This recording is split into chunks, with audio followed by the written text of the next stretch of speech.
As a relatively new councillor, please bear with me as I learn the ropes on this one. Please be seated, Councillor McPherson, Councillor Hamilton, Councillor Pascoe. Obviously acknowledge our Deputy Chair, Councillor O'Leary. We have Councillor Wilson present and Mangai Te Pora Thompson-Evans also present. So we do have a quorum. I just first of all want to go to the apologies. We have apologies from... We do have apologies for absence from Councillor Van Oosten and Bunting, from early departure from Mangai Thompson-Evans, and for lateness from Deputy Mayor Taylor and Mangai Te Ora. Okay, I move that the apologies be sustained, seconded by Councillor O'Leary. All those in favour, those to the contrary, carried. We now move to item 2, confirmation of agenda, and I will move that the agenda is confirmed, noting the following. Late item 9, Chair's report, is accepted.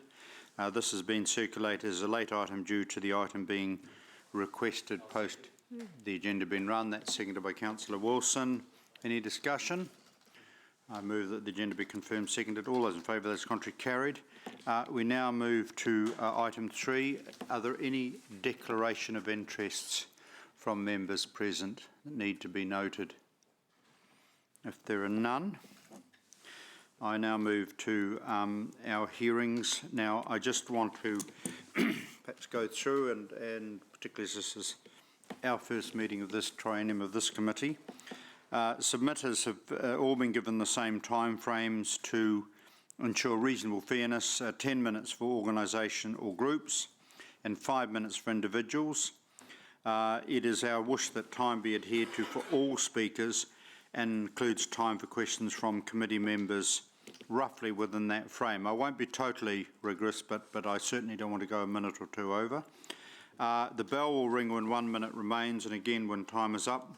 And I just would say to the submitters, as you probably, because all of the submitters looking at the audio there, of course, will be totally familiar with the fact that all submissions have been read, and obviously what we encourage submitters to do, of course, is to summarise and highlight the points that you wish the committee to particularly note. And also, I just note that submissions are online, so that's why we have all our screens. In my case, I do a variety of paper and electronic, so be it. Item 4, Clauden's Park reclassification. I now want to, Maria Barry is the staff person. Do you have anything to add before I commence the submission process? No, thank you. I want to now invite Mr. Ian McLennan of the Waikato Show Trust to join us, please. Thank you.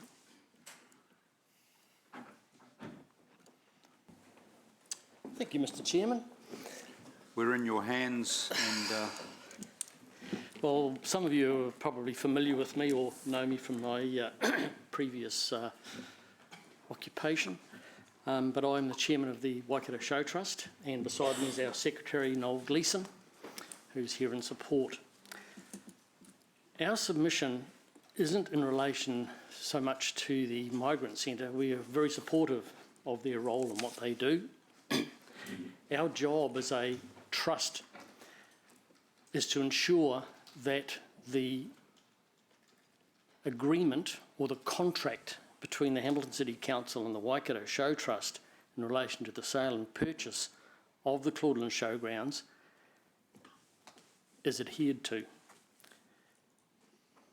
That contract, if you read the sale and purchase agreement, gives us perpetual rights to the property, including the buildings on that property, for use for virtually a month a year. Now that enables us to use all the property. That includes the park, that includes the event centre and the buildings that are on it. Therefore, it is the Trust's role to protect the interests of our two associations and the use of that property. I personally don't think I should have had to be here at all. the Show Trust is a major stakeholder in the Claudeland Showgrounds, and we should have been consulted at the point when you were thinking about it or had been approached about it. We had to come here via your advert in the newspaper. And quite frankly, Mr. Chair, that's not good enough. Subsequent to that, with meetings with your staff, we have probably mitigated to a certain extent that issue, and the fact that we will now have regular meetings with H3 and with Parks and Reserves over any plans they have. Our issue is that both the shows are looking to grow. Now, some of you are of the age where you'd be like me and used to go to the winter show and the summer show when we were young fellas, and that was the highlight of our year. And we'd like to think that we can bring that back again, and that's what they're endeavouring to do. Now, if they do that, especially with the AMP and the equestrian side, they will need to use all the park. And you have an obligation then, under that contract, to secure that park for that use. They currently use out as far as what I'd call as a footpath, fairly close to the migrant centre. And if the equestrian side grows like they're anticipating, they will need right out to the migrant centre. What our problem is the footprint, and we were given a footprint, and we were told that was all it was a footprint. I have now seen a floor plan which indicates that the process is a lot further along than just a footprint on the park.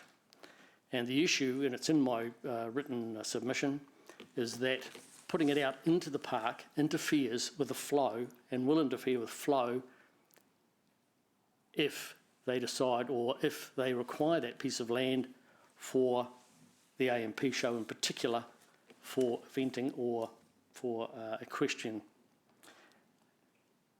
So what we've submitted is that if a building was put on the end of the existing migrant centre, it actually forms a boundary which, from a point of view of if you had animals on there, is actually part of the security as well.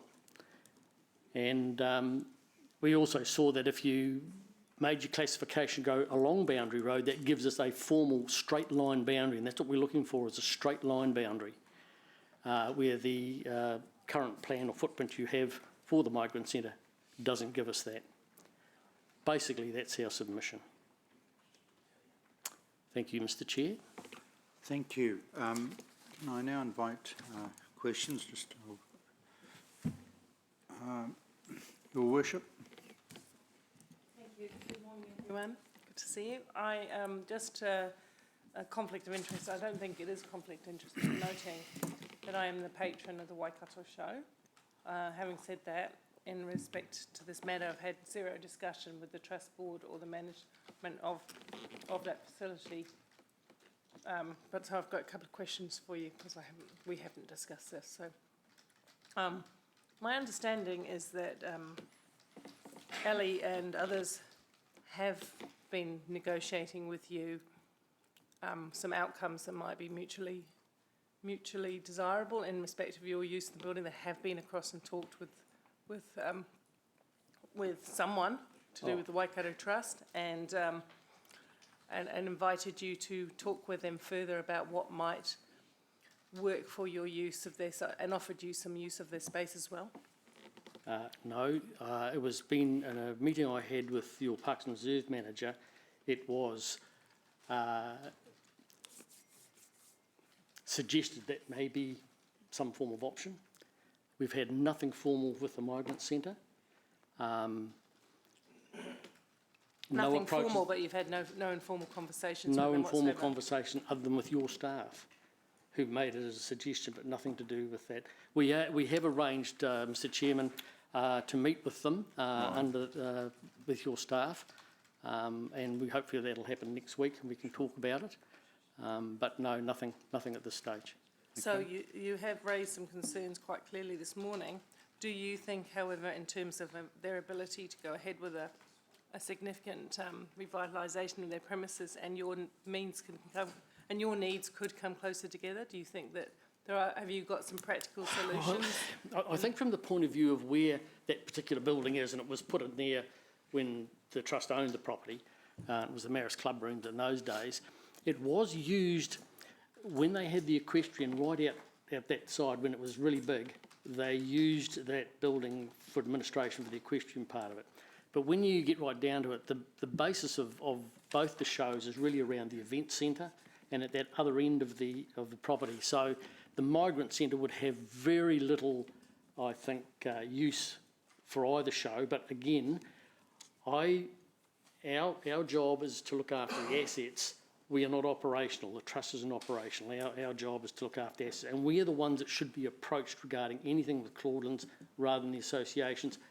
They deal with the operational level with your staff on, and that's a good rapport. There's no issue there at all, which is why we haven't bothered doing anything, because they've got a good rapport with the ground staff and the staff that are there.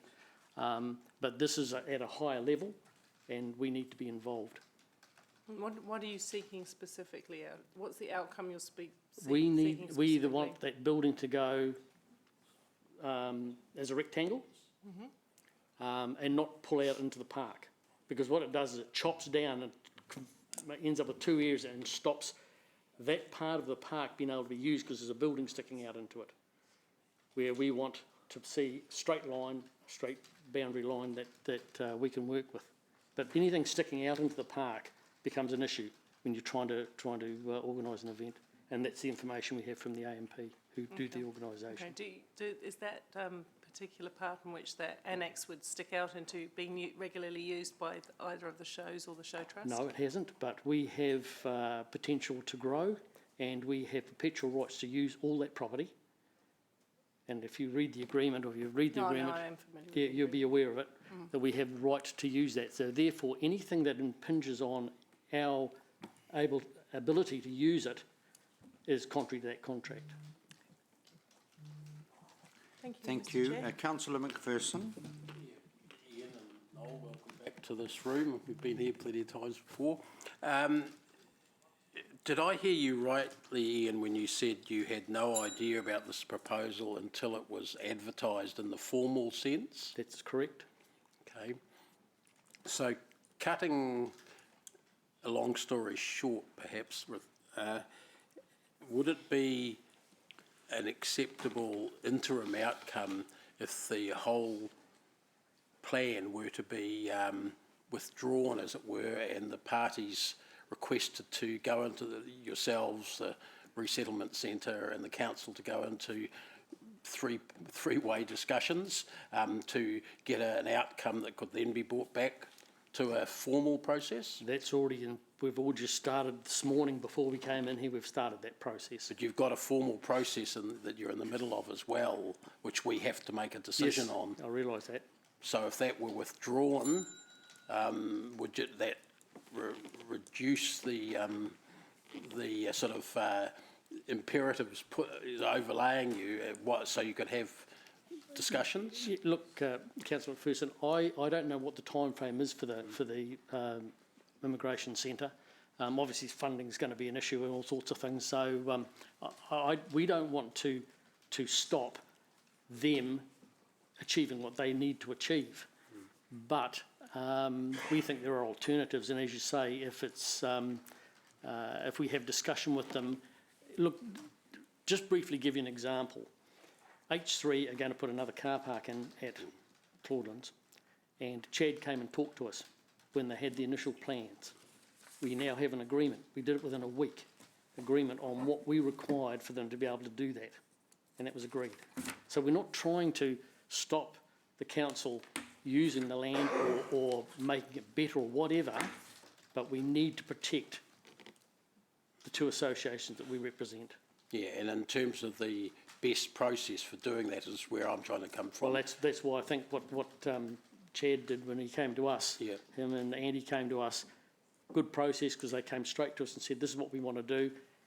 And we said to them, well, these are the issues that we see, and we mitigated those issues.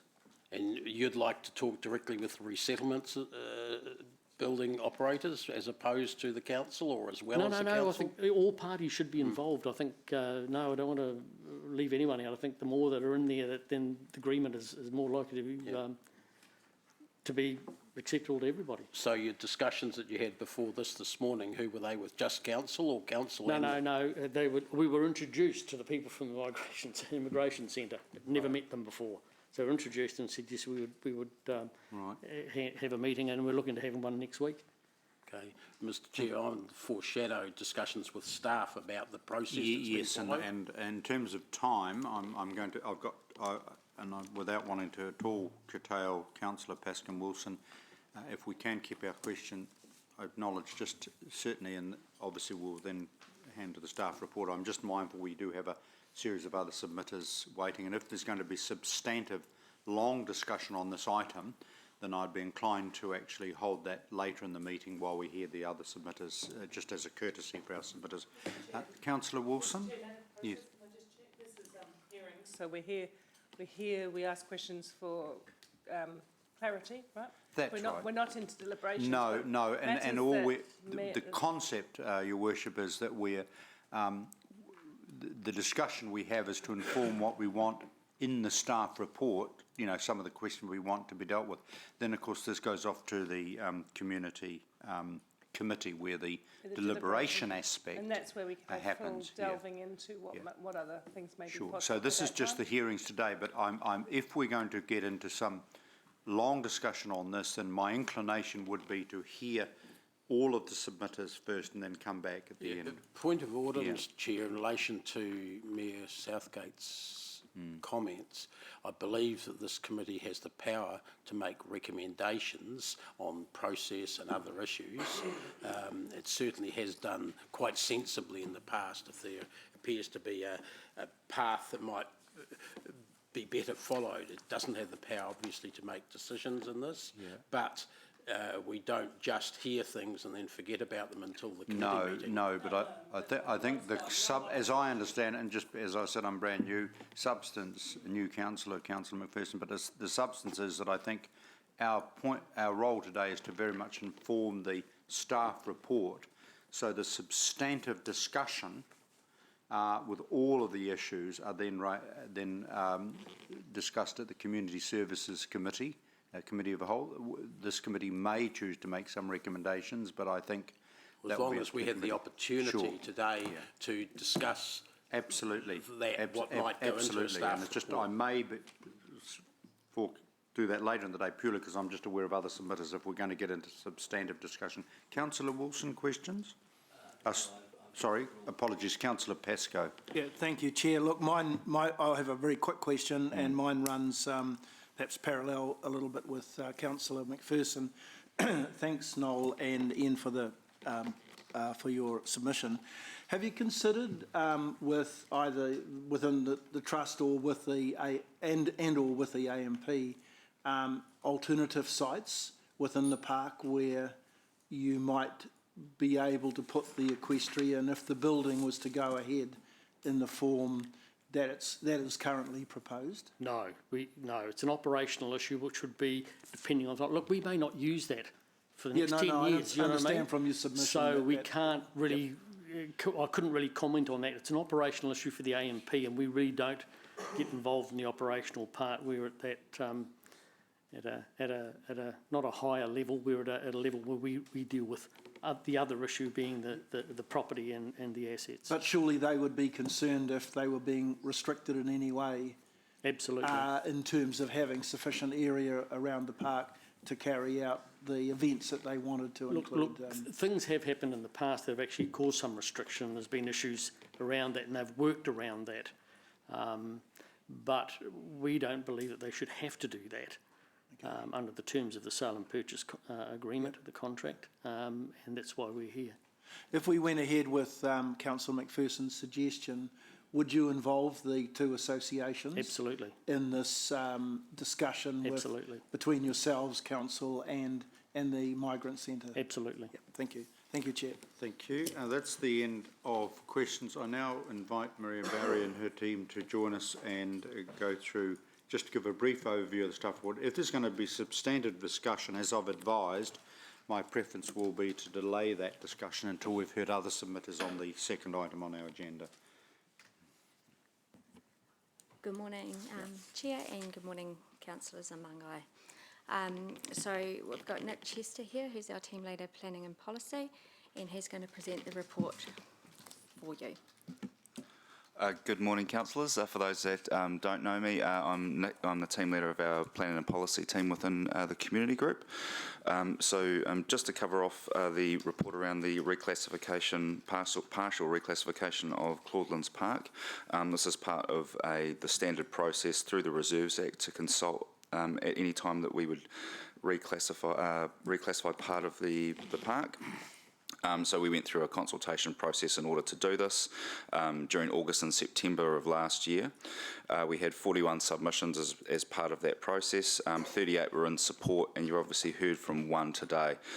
So today the object was to hear from the submitters today on this particular issue, and any decisions will be made at the Community Committee on the 20th of February.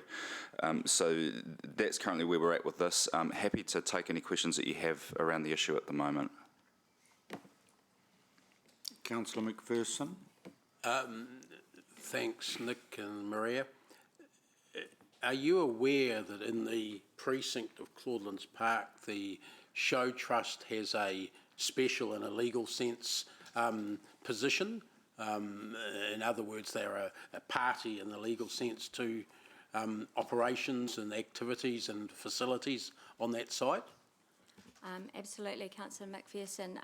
What Nick didn't mention is that in the lead up to the public, or the proposal being public, council staff did make an attempt to contact the Show Trust. There was a slight naming error between the two trusts, and unfortunately staff did get the wrong trust to contact, so that is what has landed us with Ian's description today that they found out. So there's some very similarly named trusts, and it was a genuine error which we have met with Ian to explain and apologise for. Okay, so look, accepted that mistakes happen, but wouldn't it be better to withdraw this at this point from staff point of view and just have those discussions with the right trust and see if there's a unified or universally supported proposal that could come back that would fulfil everyone's needs? So we've had discussions to date with the Show Trust and with the Settlement Centre, and the last meeting we had with Ian was to sort of table the concept that the Settlement Centre, to maximise their use of the building, the layout that's proposed is the best possible, provides the best possible outcome. We acknowledge that there's some tension between the Show Trust, or particularly the AMP show, so the next step is to get together with all those parties, see if we can reconcile those issues before we would bring the reclassification report for a decision, absolutely. But Maria, we've got 3 weeks and you've got 2 weeks for staff reports for sort of preordained time to do it. Isn't that putting everyone under the cosh too much? Wouldn't it be better to just take whatever time is needed to get the agreement and get it to the next meeting, even if it, say, straight to council or something like that, if there was a rush? So yes, it is ambitious to get it to the community committee. However, Ian has indicated that there is some goodwill on the Show Trust part, and they have moved very quickly previously getting agreement. So I guess we were hoping that we could have that conversation in between this meeting and the next. If, of course, that doesn't work out, then we would have to defer the decision to a future community committee. But doesn't that put this as a wasted bit of time for councillors? We're being asked to hear something that you and every party is saying, hey, there's more discussions that will be going on, so we're not actually necessarily getting the final story presented to us here. I think what I do without prejudice, obviously with respect, we've heard from one of the parties, and that's totally appropriate. Obviously what I would want to hear from the report would be, I think my own guidance or point of view would be that if in fact the point at which negotiations are successful or not successful, I think Community Services Committee should obviously hear of that, and I'm aware in any development proposal, there will be some funders that obviously multi-service. I'm sorry, Mr Chair, if the Community Services Committee is to receive a report that's different from this because of discussions that are yet to be had and/or concluded, then that means that this is wasted, should not have been held, and should perhaps be reheld. Because if it's different, then members of public may want to, other interested parties who operate in the area may want to have a say, and you may have to go back to the drawing board. I'm just thinking, I shouldn't say a word like this, but it is a bit arse about face. Well, I think with respect, my view would be that I would expect, my personal view, don't want to get into debate, and Julie will, in fact, we'd discuss this if need be later in the day, would be that would be a discussion the Community Services Committee would have, and clearly if there was a requirement legally to go back out to consultations for submissions, that would be the case. I'd receive advice on that. I do have Councillor Wilson as a question. Yeah, thank you, Mr Chairman. Look, two things. I have a question to staff, but before that, I do highlight the fact that I will look forward to a meaningful discussion later today about the process that is unfolding here. I have some real issues about the entire process, but I respect your comments concerning time, and I'll raise that. I'm just aware of later. other submitters, and I'm suggesting when I certainly, absolutely. And I'm comfortable with that, but I do want to have a meaningful discussion. My question to staff would be in regards to if we went ahead and reclassified Claudelands Park,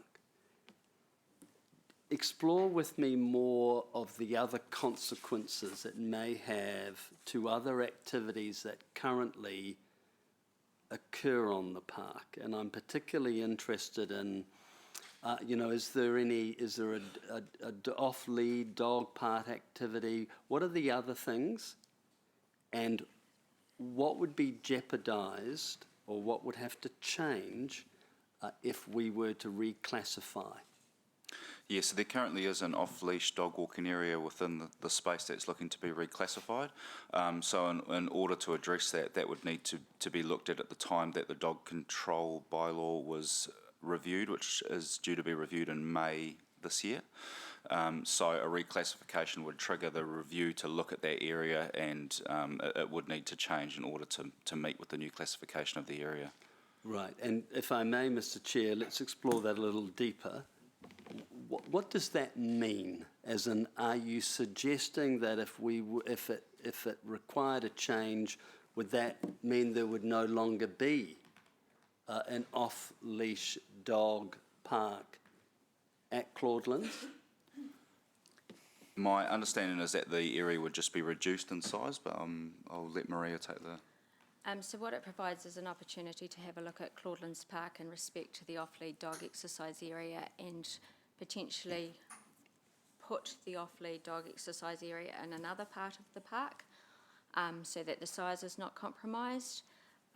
We received some direction that elected members had an appetite for looking at that whole off-lead exercise area network and expanding it across the city, so those two things could happen at the same time. Could I ask a further question, twofold? The first one being, if in fact we chose not to permit the development to intrude further into the park, would that require, and in fact if the development was encouraged to go along in a rectangular form along boundary, would that negate the need to change the status of the off-lead park? Yes. Thank you. And Mr Chair, I have one question to the earlier submitter. As a result of the information that is stemmed, may I now ask the question? Thank you. I'm just trying to understand the Show Trust's position about the off-leash for the dogs and other activities. Are you currently comfortable with that activity? There's been no issue as far as we're concerned, but this was also brought up in the fact that they would have to move it, and how would that affect our usage of the land as to where they put it, where they decided to put it. So there was an issue that we'd brought that up, and I think it was in my submission that we had an issue because there hasn't been an answer, and there isn't an answer until the staff are able to do obviously a bit more work on that. Thank you. Thank you, and I allowed with respect that we are now asking staff, but thank you, Councillor Wilson. Councillor O'Leary. Thank you, Mr Chair. Just a question. The submitters raised the issue of, or the idea of they would be happier with the building extension being rectangle rather than on the angle. So when you bring back the report, well, first of all, I guess just a question on what they raised. How firm are the migrant centres' location and design of that building extension? So they have done concept investigations to this point, and what those have shown that the building extension into the park provides for a better internal flow, and it provides for opportunity for that building to interact with that park space in a more meaningful way, to move people from that car park area, and it means that they can separate out some of their staff areas to their public areas and get people using that building and spilling out into the park potentially in a more meaningful way. So I guess what I would be wanting for you to bring back in the deliberations report, to go back and talk to the migrant centre and see if there is some middle ground that would mitigate the Trust's concerns on that particular thing. Great. That's all, Mr Chair. Thank you. Thank you. Councillor Pascoe. Thank you, Chair. Quick question to staff. Does the current lease with the migrant centre identify and reflect the obligations that council currently has to the Show Trust?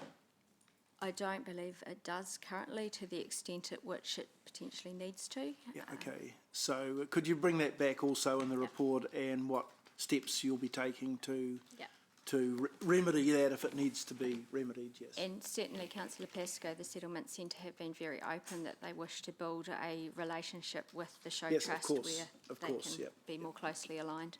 Thank you. Thank Your you, Worship. In respect to that information, I would also like to be put forward for the deliberations as any consequential effect on the development, timing, phasing and cost as far as the settlement centre go. Because I've been watching for about 2 years now the iteration of these plans, and I'm interested, of course, looking also at ways of win-win in terms of being able to use the space, some agreements around that, but I'm also interested in the work that has informed the building to its current state plan, because I understand they've worked closely with our consents team to meet requirements as well, so it's an iterative design and process.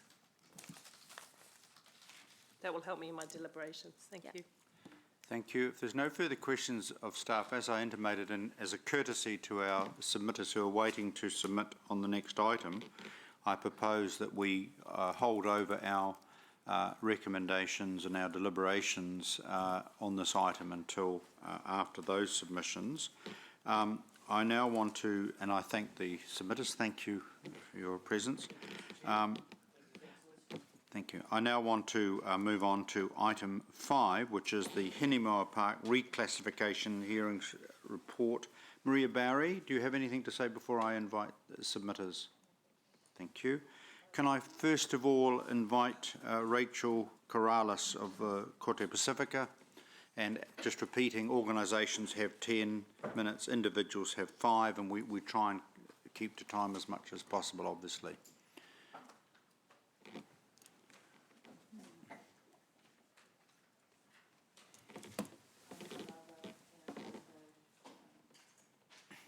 Your Worship and Councillors and Mangai. Whawhatai Tele Lava for the opportunity to speak this morning. Firstly, if I could introduce Paul Radich from PCM Consulting. Paul is Lala Yeremia's protege and will be supporting me with answering some of the any technical questions that may arise. I also want to acknowledge at the outset those that are here in attendance to show their support. Craig McFarlane from Primary Healthcare Limited and the Creators Chair, Dave Christensen, Wintec CE, Klaus Reiter, Wintec Industry Engagement Director, Dennis Turton, Trust Waikato CE, George Bettle, Director Bettle and Associates, Melissa White from the Office of Jamie Strange, Jenny Nand from DIA, Deputy Principal of Hamilton Girls High School and Deputy Chair of Kaute Pacifica, Charlene Nathan, Board Members Ofa Po'ono and Desiree Ratama. Next, I'd like to register apologies from supporters who wished to attend but were unavailable because of their busy schedules.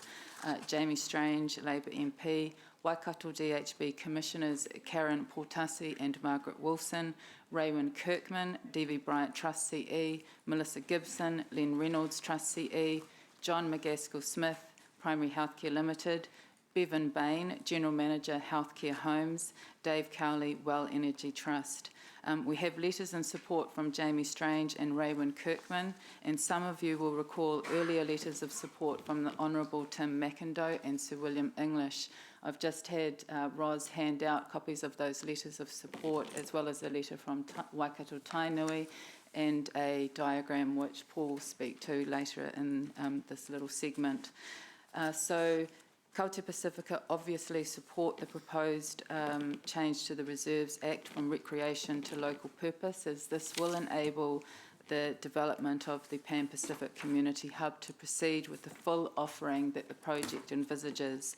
We believe that the benefits of the proposed change to local purpose and of the hub project itself to be the development of an accessible space in the centre of the city, which will provide a place of healing and learning and a place from which all people from all walks of life and backgrounds can be supported for free across all the wellbeing domains, whether that be health, social, education, employment, connectedness and leadership, etc.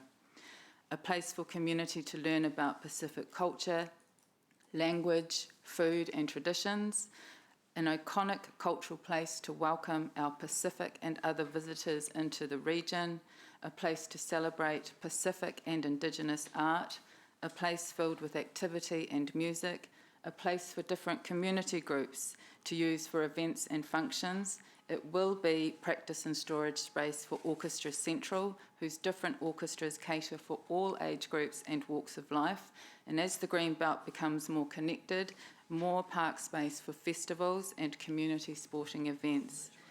Notably, this will be the first of its kind in New Zealand.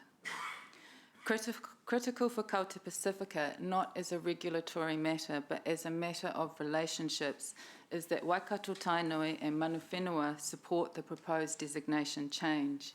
Having given full consideration to the matter, Waikato Tainui supports the change on the basis that Hinamaua Park is not losing its reserve status. The only change is as to its purpose. In that respect, only that area of the park which the hub will occupy is proposed to be changed. Waikato Tainui have provided their support in writing, and a copy of that letter is with you now. To address now some of the grounds for objections, we agree that the West Town Greenbelt is a beautiful space for all Hamiltonians. The project proposes to bring to life a largely unused area of the park.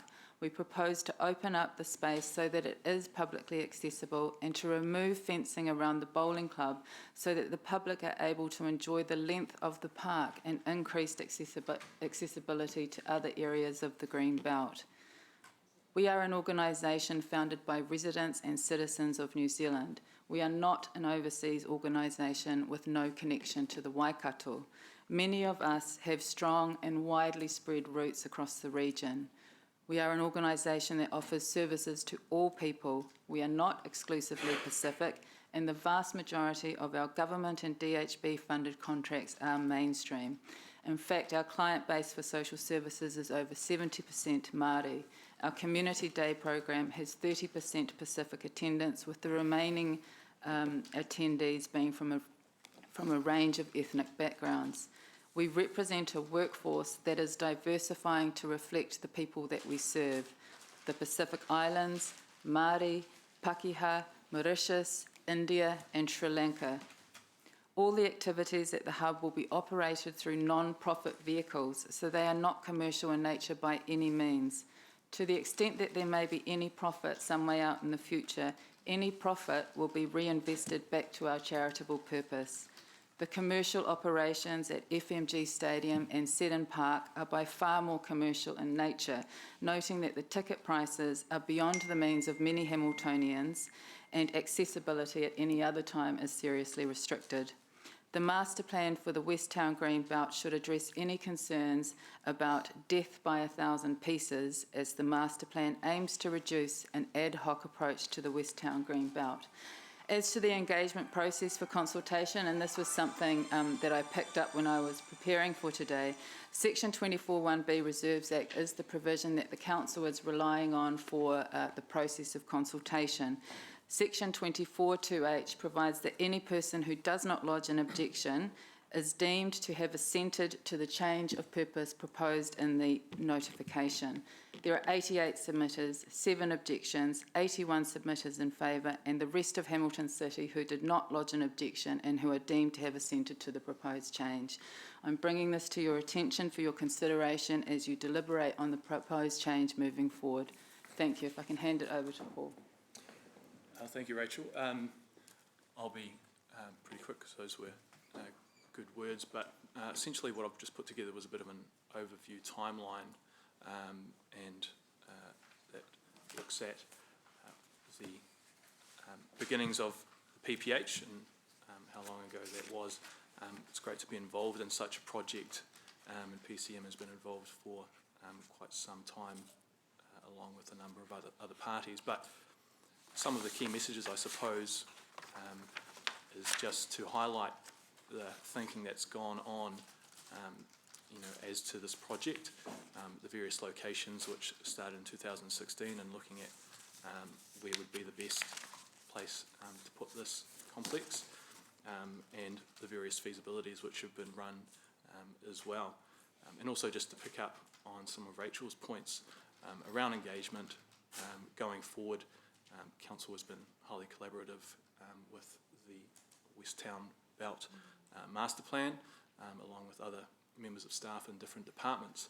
And so going forward, there will certainly be opportunities for that collaboration and to mitigate any of these concerns which have come out of the submissions also through later stages of design and approvals and whatnot. So just wanted to pick up on Rachel's point there as well.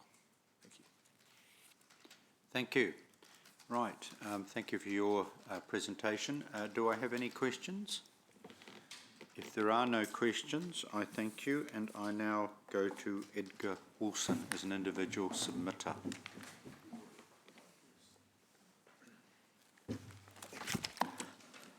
Good morning, Your Worship, Mr Gallagher and councillors. Thank you for this opportunity. To be quite candid, I think Rachel's done incredibly, what should I say, legal job as well as official job on this. But anyway, you've read my submission and you've heard me speak a number of times. The theme hasn't changed, but today I think it's about all of us. It's not one segment of society, and quite candidly, Rachel has spelt that out. My question is, what would I want for my family? I certainly would not like to be seen as an outlier or a recent arrival. I would not like to be seen as an inconvenience. And I would certainly not like to be seen as a minority. Although as a white middle-class male, I could probably find my way into that. This is an opportunity to demonstrate that we are a city of diversity.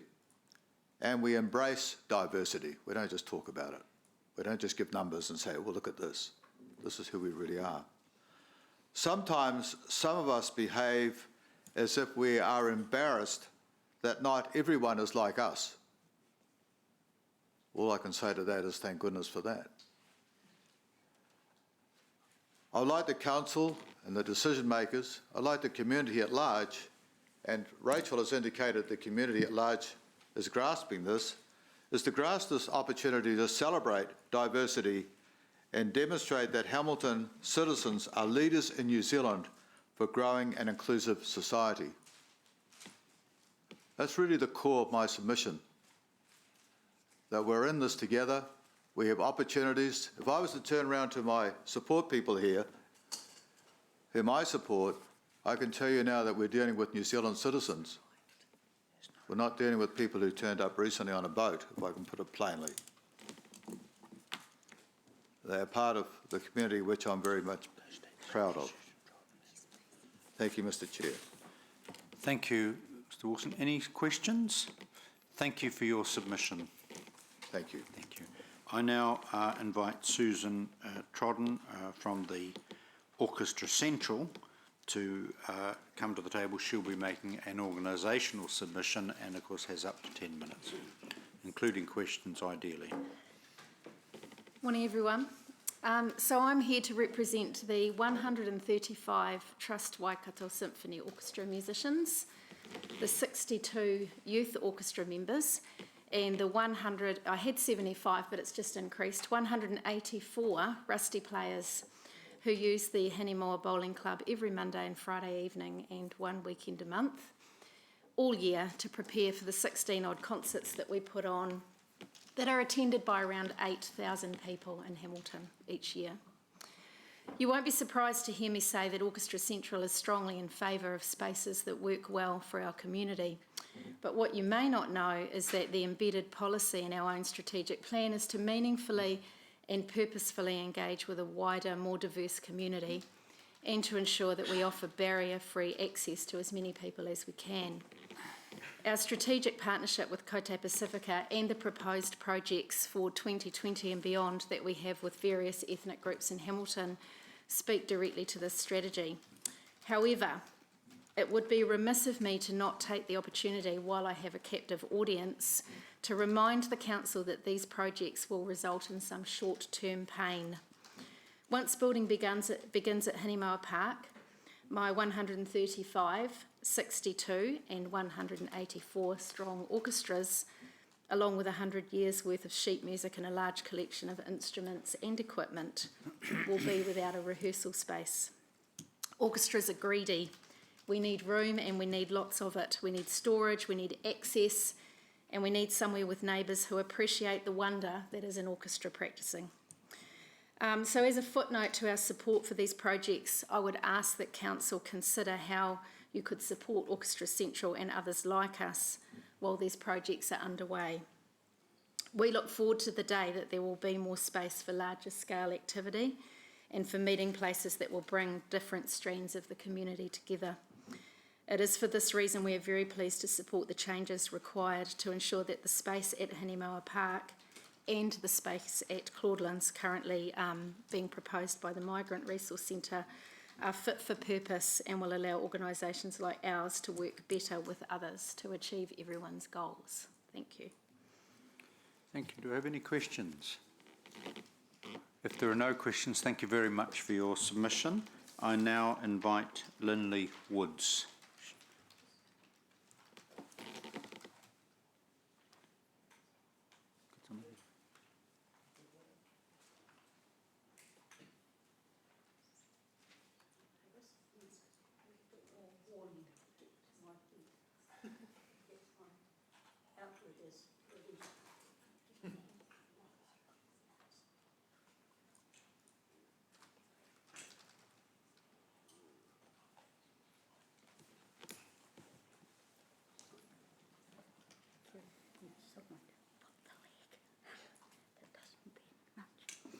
Thank you very much for that.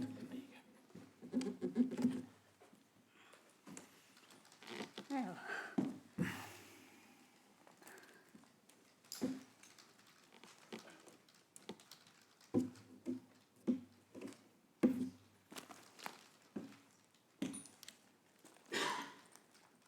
sorry for this, just bear with me a moment. It's fine, you're fine, you're fine.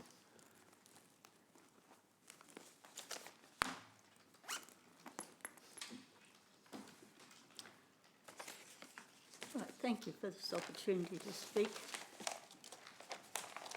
And as a born, bred and occasionally said to be somewhat biased Hamiltonian, I stand strongly by my opinion that Hinimau Park and any other part of the West Town Belt should not be built on, otherwise altered. There are sufficient buildings. There's very few areas now available for public access. And it is a park that over the years I and others in the area have used from, I can go back 75 years ago, and once belonged to the Hamilton Amateur Athletic Club, which operated from the bank running track that was there, and that was our stadium of the day, and through to more recently in meetings in the bowling club rooms from two organisations that I belong to. Until recently, I'm not able to walk there and have to drive because of a knee injury, but I do drive there. And this is an area to be enjoyed by all and should not, it's not this particular group that I'm opposed, it is any group that wishes to be allocated part of the Green Belt. And I stand strongly by what I have written and other submitters who oppose this reclassification. And what I would say to you is that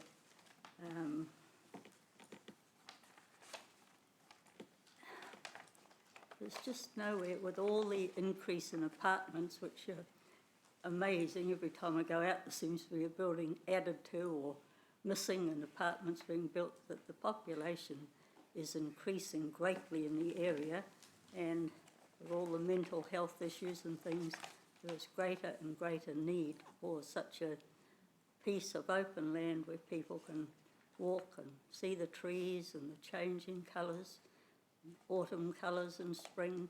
It's good for the soul. And I would say to you that should this reserve classification be changed, it will be to the detriment of the city, and will have your names recorded as the perpetrators of the act. That's all I have to say. Thank you. Thank you for your submission. Are there any questions? Councillor O'Leary. Thank you, Mr. Chair. Thank you for your submission. I just have a question. As it is now with the old building there and no activity, and one of the reasons why Council wanted to do the West Town Belt and get some activity on there was because there's actually no access around there and through it. I mean, do you, as it is now, without new paths and without all the things that are going to come along with the hub, do you actually use it yourself?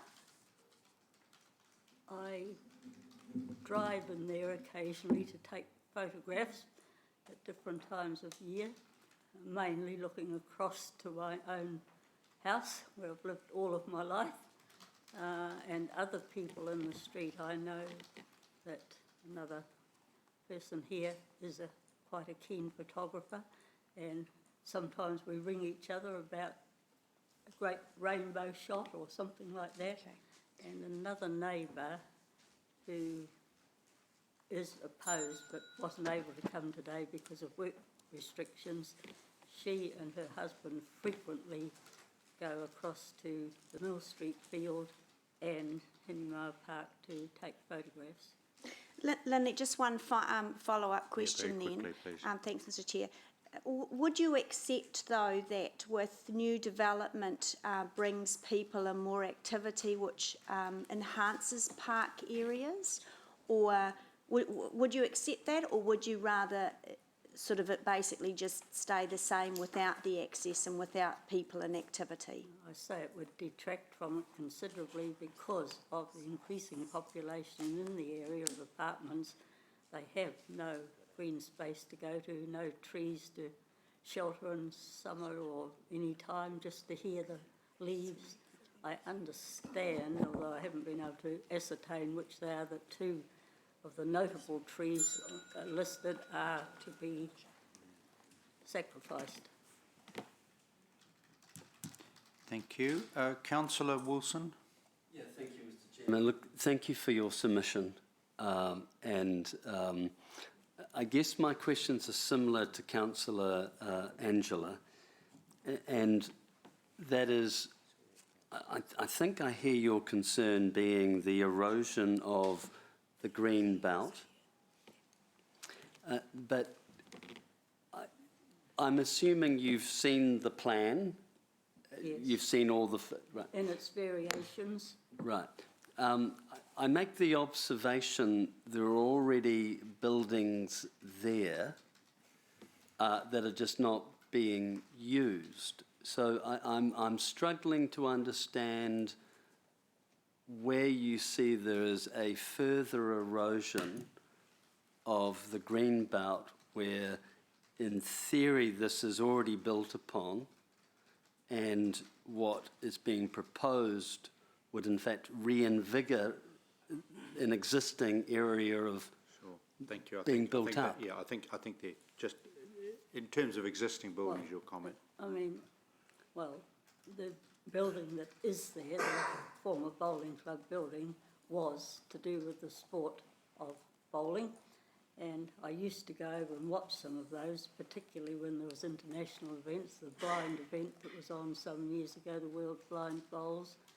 And I went and watched that, and one of the Canadian bowlers, because I wished him well the day before when he was doing a recce walk to see how long it took him to walk with his aide from the motel he was staying in, and I was out of my garden, being the last one left in the whole street now of a house and garden, and people often stop and comment if they see me, and I spoke to these gentlemen and they stopped and had a chat with me, and then the next day I happened to be out getting my newspaper or something, or putting the rubbish out, something, and I saw these same two again, so I wished him well, and he won his game, and so he said to me, he came to the door with his helper and he said, he needs to see you every morning to wish him well because he won. Right. I thought, my God, I don't get up at that time of day usually. Sure. So I set my alarm clock, and when the tournament was over, I got a knock on my door. I was surprised, and a noise on the veranda, but I am a late bird. Sure, And these people had come to thank me. He'd won a medal. All good. So those sort of things happen. Thank you. I'm now moving to the next questioner, Councillor McPherson. I was enjoying Lily's story. Good story. And you kept interrupting it. And they took photos of me with him. I thought, oh my God. Lindley, since I first met you a bit over 21 years ago, there's been a rather large encroachment on the green belt built even closer to you than this is. We're talking about the rugby stadium here, and that's stopped public access and light and so forth at certain times of the day. Wouldn't that have been a bigger issue in terms of greenbelt than stopping than this area? Anything in the Hinimoa Park area? Well, it had always, all my life, been Rugby Park, and it had been confined behind fences, so what I would term Rugby Park number 2, but the council now refers to as the Mill Street Field, had been enclosed all of my young life with a high macrocarpa hedge, which was a playground for all the local kids, me included, so that it's actually more open than it used to be in earlier days, but now that, as the former groundsman used to refer to them as, Margaret Evans' flaming red oaks that were along Mill Street, as they were gone, that was because of the difficulty of cutting round them with a new mower he had. Now they've gone, there's very little, there's some trees now over by the, if it's still the well stand, but it doesn't lend itself very much to public use, except for occasional people take dogs there for a run around. And But it is more open on that corner. It's open, And- but it's not conducive. There's Yeah. no seating, there's no trees, it's just open. It's not conducive Yeah. as the other area is with. So thinking about the opposite corner where this is going to be, if it goes ahead, at the moment, the bowling courts have got bowling rinks, what do you call them? Have got fences around them and you can't actually walk through, or even if you're standing in some parts see through because of the fences so easily. And isn't this project going to remove those fences? And while it's putting some buildings in, and that one extra building, it's using one existing building and removing fences and putting paths that you can walk through? Well, I don't know. We haven't been told whether it's been fenced or not fenced, to be honest. It shows some bars, but the original plan was shown, compared with the one that is current, is different in layout. We were not shown this prior to. But would you be happier if you were to see a plan that showed reduced fencing and more access for the public through that corner? Well, it will be narrowed down to a much smaller area, and when it's in use by, I mean, it's not this group. I have no problem with this particular group. I don't believe any group, if they're not sporting or cultural, should be there. And I don't, there's such a small amount of Greenbelt left that's readily accessible to public, shall we say, whether they're Hamiltonians or people driving to Raglan, stop their camper van for a while, park there and go on, or whatever. But the bowling club building in itself, it's a great pity that it hasn't been retained, because there's two organisations that I belong to who used it occasionally for meetings, and it was ideal because the people over 55, there's parking and flat.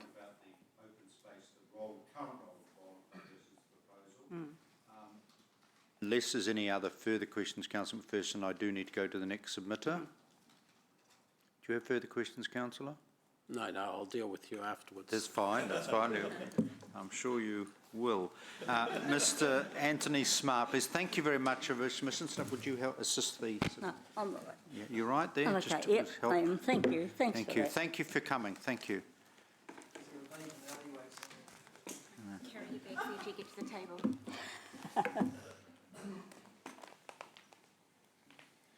I now invite Mr. Anthony Smart.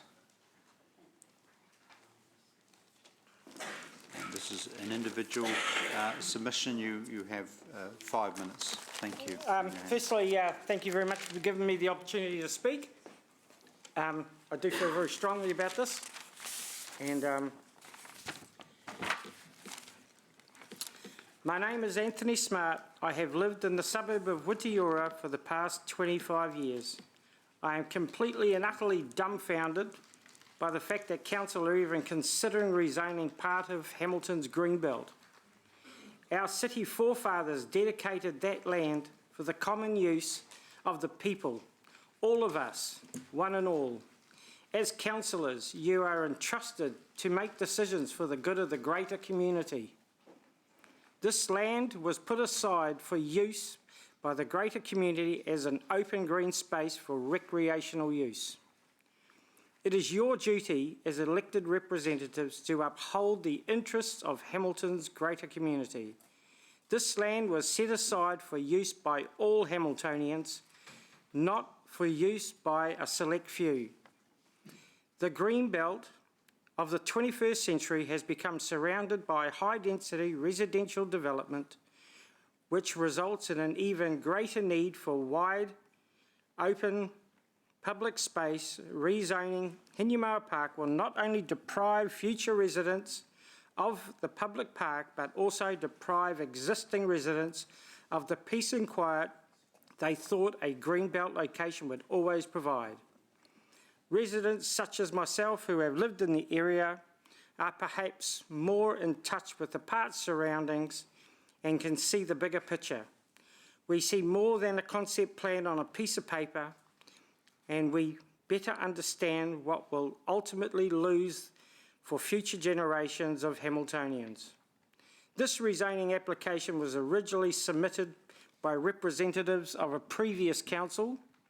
This is a new council with a new direction, hopefully a more grounded in its aspirations and retaining a more open approach to the development of the city.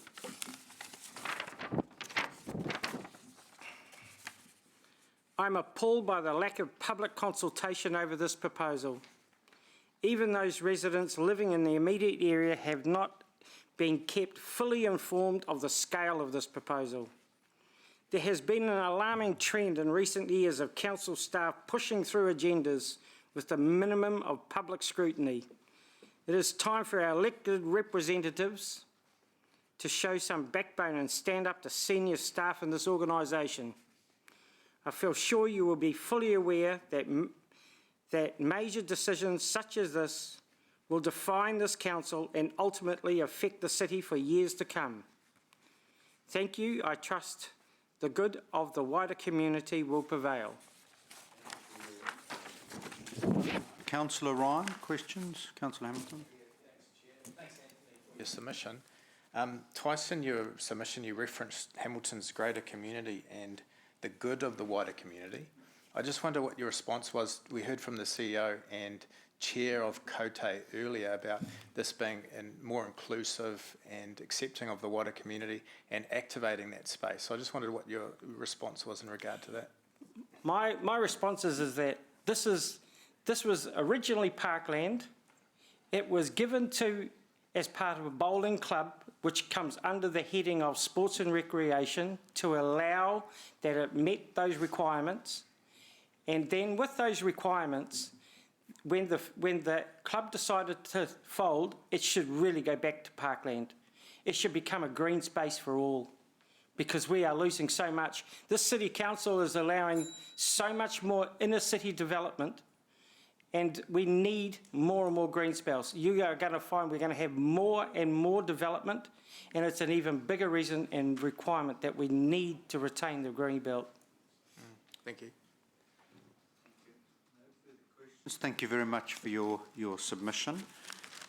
Thank you. I now invite our staff to join us, please, at the table.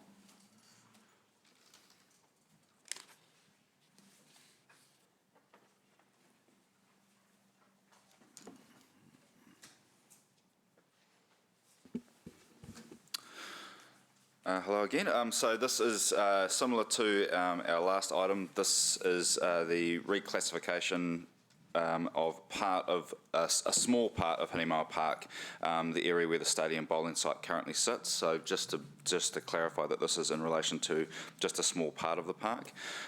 Much like the Claudelands Park, Hinimau Park, the consultation process was undertaken as per the Reserves Act, overtaken during August and September of last year. We received 88 submissions, 80 were in support of this, so that's where we currently sit now. We'll be bringing back further information and a further report to the Community Committee on the 20th of February.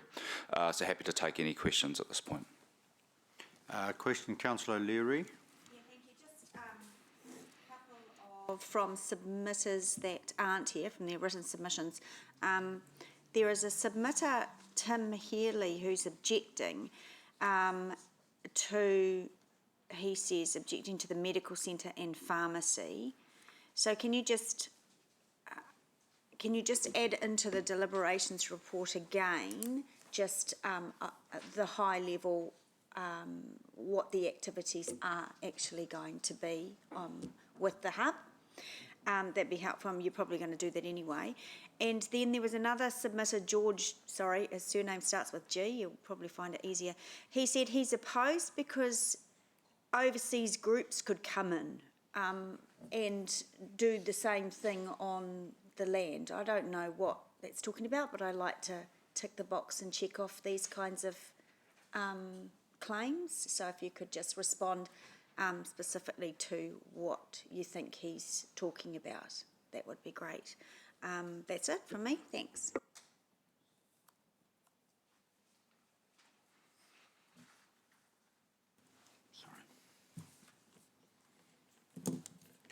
Councillor McPherson. Thanks. Nick, you mentioned that this is an application for reclassification.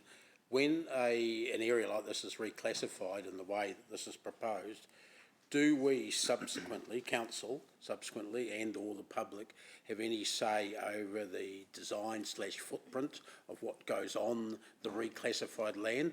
And I'm particularly approaching that from the issue of whether there's, at the moment, there's fences around it. If it gets, and Lindley herself mentioned across the road, old number two rugby field is now an open thing, albeit without many facilities on. Do we have a say in how it looks and feels and can get used subsequent to any reclassification? So yes, through the community occupancy, because there will be a community occupancy lease associated with the development, and there's a development proposal that goes alongside that process, and it is in there that elected members will have further say. Okay, so and that's before the, say, a resource consent for any building happens?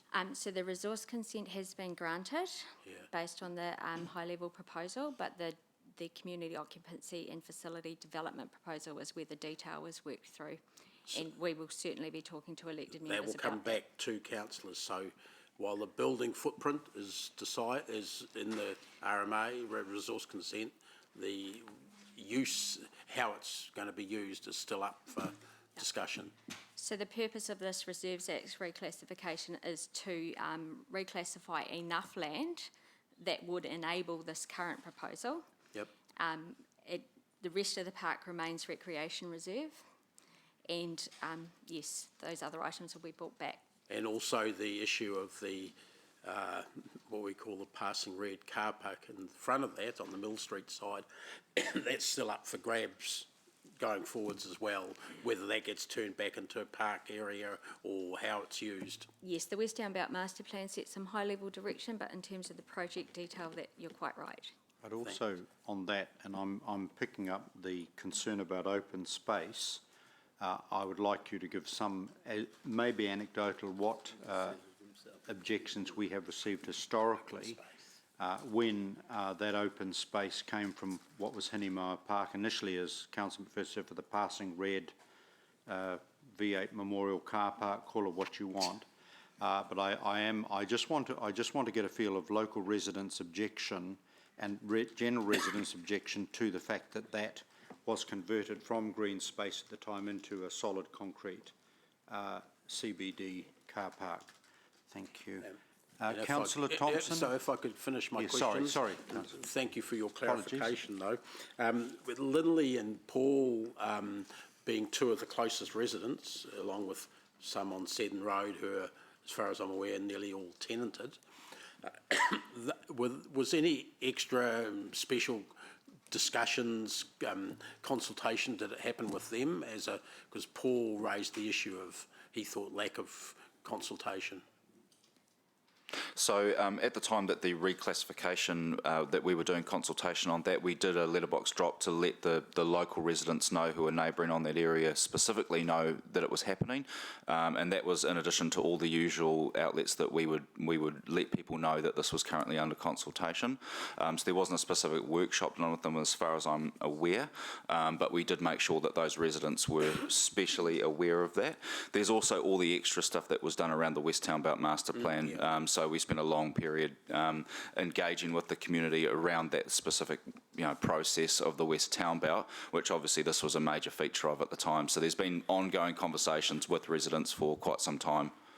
Okay, so going forward on this area and perhaps on others, it would be possible to hold community meetings to discuss proposals like this, where there are residents adjoining developments? Or other particularly interested parties? Absolutely, and my understanding, and Rachel can nod or shake her head if I'm wrong, but my understanding is that Kotei Pacifica Trust are particularly interested in engaging with the wider community, so I'm quite confident they will be willing to partake in those sorts of discussions also. Thanks.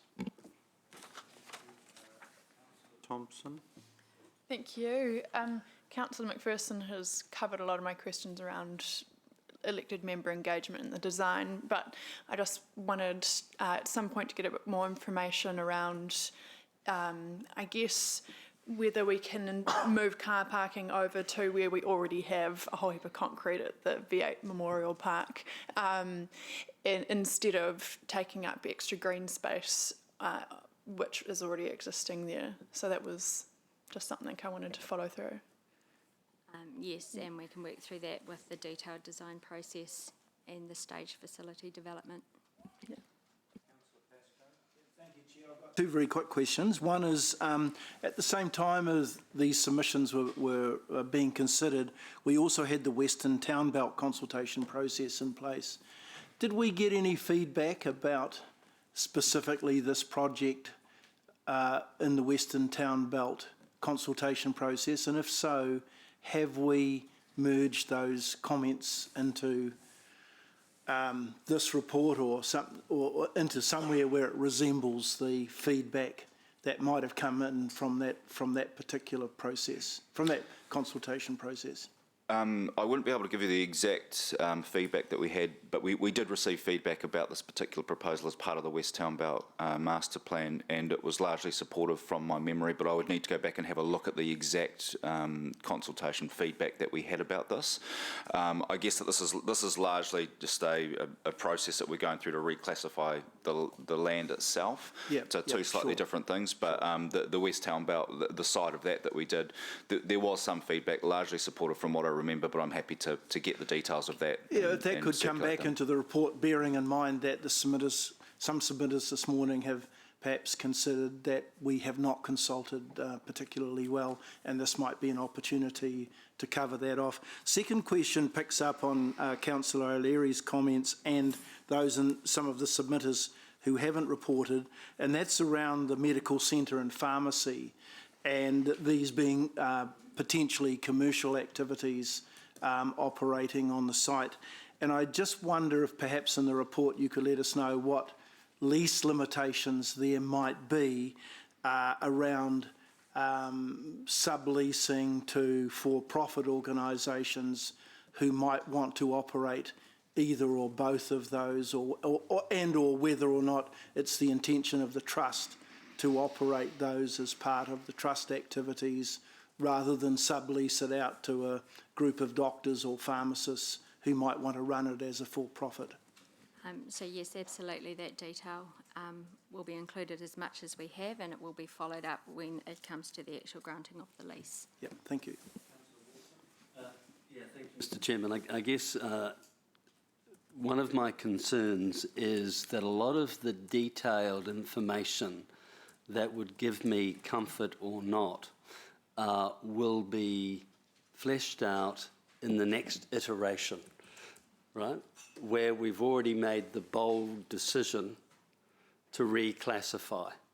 And I just raise my observation to staff and to my colleagues, is that the best process? The second comment would be, I will want to understand the volume of traffic movement that is going to be projected once the redevelopment and the activities in the redevelopment are fully understood. Because I am currently thinking, if I had lived on Seddon Street or nearby, there was an expectation I was next to a park, albeit a park that part had already been redeveloped, but then currently not used. I'm just trying to get an understanding of the movement of traffic and that commercial aspect. So yes, we can provide more detail when we bring back the report. What I would say is that the reclassification under the Reserves Act provides a broader opportunity for that building footprint. As it currently stands, it's only sport and recreation use. The local purpose classification wouldn't stop us necessarily putting a sporting club back in there, if that provides some context. In terms of the volume of traffic and those other matters, I would need to bring some more detail, and the resource consent will have had some consideration there. There's no further questions.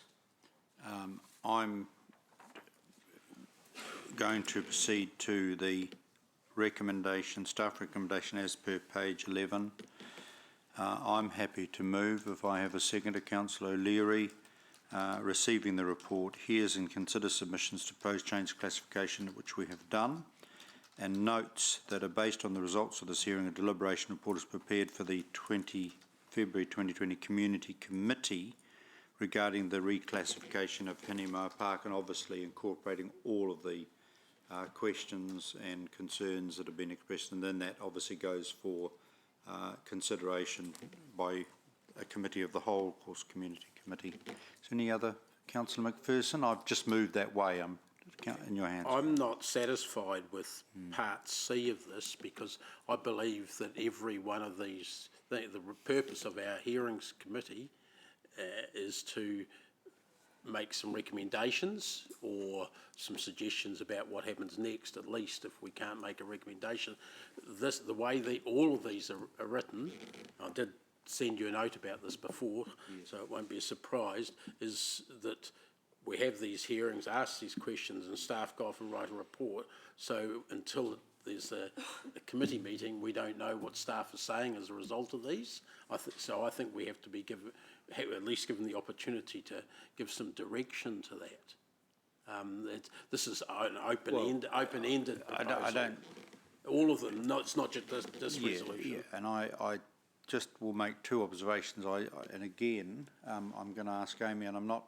I think there's an issue for a much broader discussion, which is in governance, but Amy? So the normal process with these hearings is that there will be a report to council or a committee seeking consultation. Then, based on that consultation, if there is any requests to be heard, we'll have a hearing, and those are heard by the Hearings and Engagement Committee. The purpose of this one, we're listening to what is happening, coming in from the submitters and all of the written submissions, providing feedback on them, and giving staff direction to go into the deliberations. Yeah, but there's nothing in here that gives staff direction. So that's why you would have seen them writing down all of the points and going in the report. Yeah, but I must be asking a whole lot of questions that no one else around the table agrees with. You know, where I'm coming from, and that's fine. But we don't. Where do we test what our view is that we should give? You know, this motion doesn't do that, and that is not how we've done it in the past. We've actually said I've recalled last council several motions about that, where the hearings committee will move a motion of what we're suggesting happen, or what we'd like to see staff put in their report, or there's all sorts of variations we've done of that. Not a standard one that we leave it up to staff to somehow take on board what our questions were. Before I recognise Councillor Wilson, I just want to go to the Mayor. You had an observation. If you speak to him, and of course Angela, who chaired this before, has very good experience with this.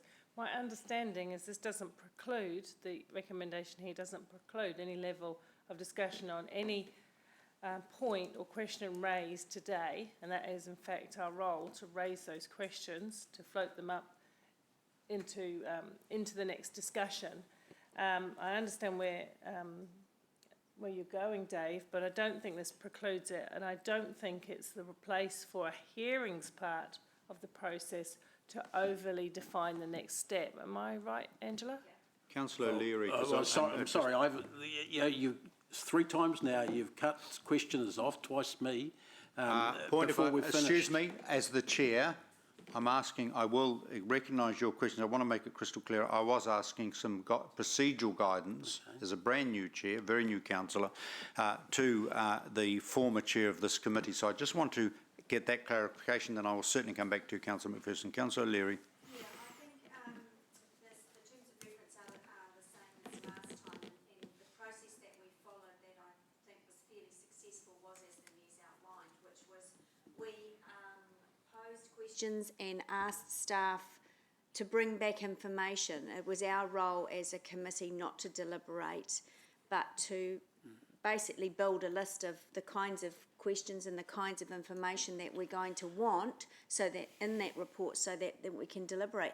And we actually did that. We never actually put any recommendation to set a direction, because we didn't have that in the terms of reference, and this is the same. I'm sorry, but McPherson. you'll find examples where, in relation to parking and other transport issues, and in relation to dogs, where we pass specific proposals. Those are different rules for those things. Yeah. Those are the exceptions under it. So the Hearings Committee can hear and determine any statutory or regulatory hearings under legislation, including objections under dog control, which is the ones that you've referred to, matters regarding drainage works on private land, which doesn't come up as often, and the roads, so proposed temporary closure of roads, the traffic bylaws and speed limit bylaws. But the other matters, like this one, those are the ones that they don't have the power to make that. Okay. So two different recommendations that you'll be used to seeing. Take that on advice from you, that part of it. But the other aspect is, of course, this goes to a committee of the whole council with 15 people there, potentially, and only 7 have actually heard the hearings. So that is something that I'm concerned about. You know, half or less of the people who'll be voting on this have actually heard the submissions. I think, Councillor McPherson, you, if I may say, you raise a broader issue which I would personally prefer that we had as a discussion with all of the colleagues in terms of just the fine-tune around this particular process, because obviously I've received advice from the former chair about previous procedures and obviously the interpretation of the terms of reference of this committee, but I think some of the points you raised recommendations is a valid one which would merit further discussion. I don't think we can actually solve that one here today. Councillor Wilson? Mr Chair, look, my comments are similar to Councillor McPherson's. And I'm accepting that I have misunderstood the terms of reference of this committee. I recall in previous iterations of council when the hearings committee was actually a quasi-judicial entity, of which I recall I was the deputy chair, and we were hearing evidence and we were making decisions, and it was never envisaged that people who weren't even hearing evidence or information would subsequently participate, because that clearly isn't appropriate in a quasi-judicial process. So I'm now realising that this is a mechanism that is simply put to generate questions that may help inform staff to write a report, and potentially a whole group of other people will then get to deliberate.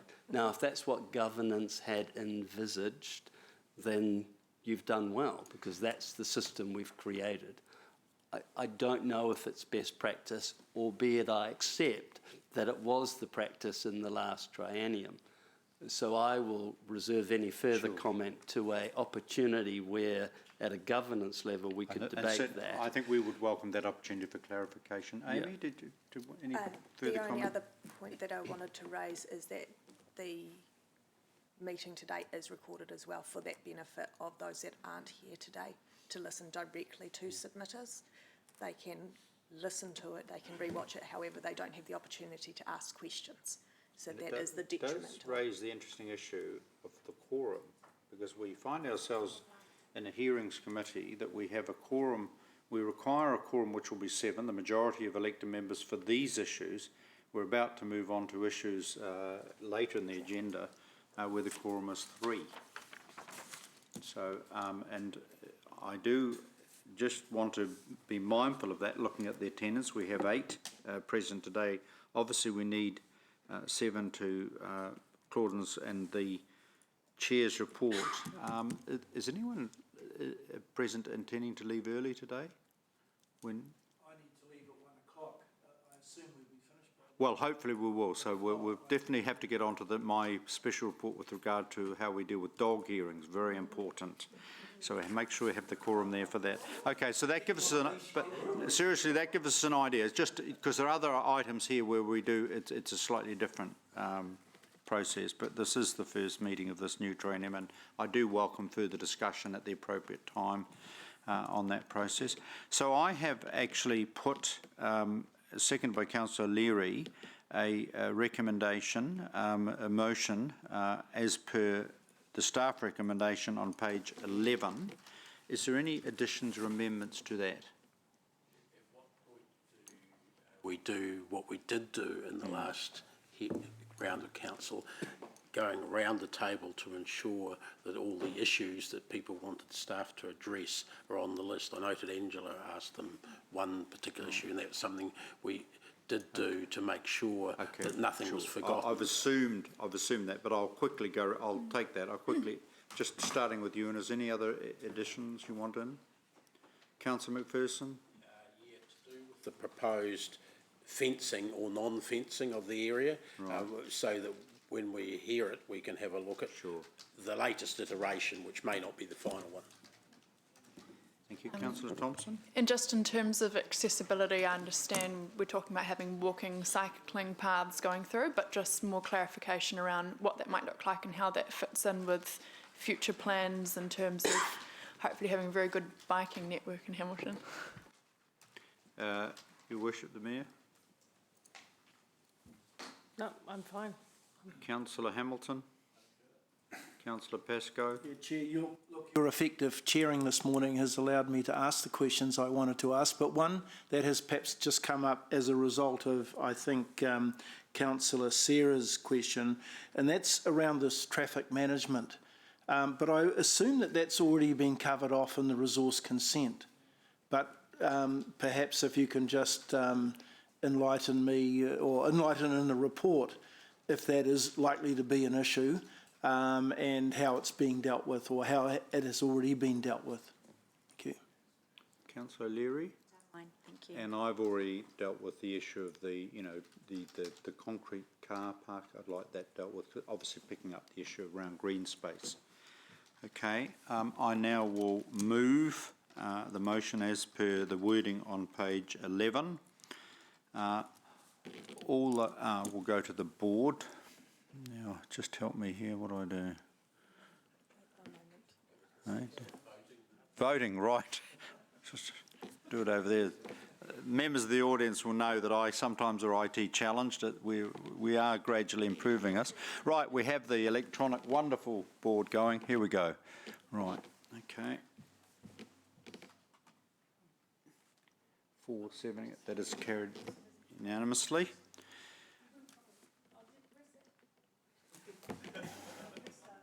Let's recommit. We'll do it. Try it again. I know this is a clumsy process, but it does then, we do have the electronic record. I'm from a previous era that I love the hands being raised, but never mind. Right, we'll press.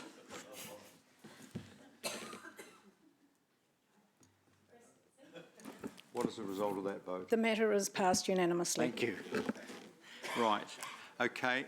Can I propose we have a very brief morning tea break, and then we'll come back. I think we would. I just want to check that we have. If we do have two more submitters with regard to item 6. Do you think we can go back and do Claudeland's reclassification? We haven't done this one. No, well, I'm going to do that. I'm going to have a morning tea break. So have a morning tea break, and then we'll go back to Claudeland's, and then we go to item 6. Okay, we'll have a 10-minute tea break. We'll be back here just before 15:15.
reporting to Community Service Committee, which is a committee of 14. Our quorum for this is 8. What I propose to do is we'll go on and go around the table for questions with regard to the Claudelands. That's item 4. If there's no debate, I have my special chair's report, which purely was about the structure of the dog panel. And if there's no debate, I would just like to put that and then go straight on to our traffic, because then our quorum goes down for those particular items, all right? So I'm just mindful that some members may need to leave early, that's all. So if we now go back to item 4, which is the staff report with regard to the Claudelands Park reclassifications report. I think what I want to do is just go around the table and see if there's any further questions in light of the broader discussion we had before, which we need further discussions about the role of our recommendation. Councillor Wilson? Councillor McPherson? Vote for the motion because I think it's too precipitate. I don't think we're ready to go yet. Sure. And so I want to know the staff themselves have said they're going to be entering Right. into. No, I don't ask them because they said we're still discussing things, and we hope to be able to have a report to the that has a final proposal that everyone's happy with. But there's no surety of that, and that's why I think it's too soon to actually pass this motion. Okay, I'll go around and then perhaps we might cover that particular point of Councillor first. And Councillor Thompson? I mean, maybe just a little bit more clarity around over the past years, how much of the space that we're looking at potentially reclassifying has been used for particular events and stuff. Just understanding that past use would be really helpful. But otherwise, I do agree that more information around those potential discussions would be really good before we kind of go too far. Your Worship? No, I'm ready to vote on it and take it to council. I actually think further delay will cost the organisations involved a lot more money. I believe a lot of these issues that may or may not exist between the two organisations can be dealt with through the consent process as well. And I believe that an improvement of relationship between a few of the trust members who haven't been in the loop and others can be done. I'm confident in the abilities of the Settlement Centre and the Trust to come together and find some harmony. But in the meantime, this project is too significant, too important, too far down the track to be hit with further costly delays to a group which is charitable. Thank you. Councillor Ryan? Yeah, just to toko what Mayor Paul has said, I think you summed it up really well. I think we can address these concerns in process with the natural order that is before us, so I'm happy to support and move. Pascoe? Yeah, Chair, I detected a degree of keenness on the part of the Trust to work in a reasonably urgent way with staff and with all of the parties over the next 3 weeks to get, or less than 3 weeks, to get potentially some consensus for it to be reported back at the 20th. So bearing that in mind, I'm also with the Mayor in terms of the need to work on this without significant delays now to get a agreed outcome. Councillor O'Leary?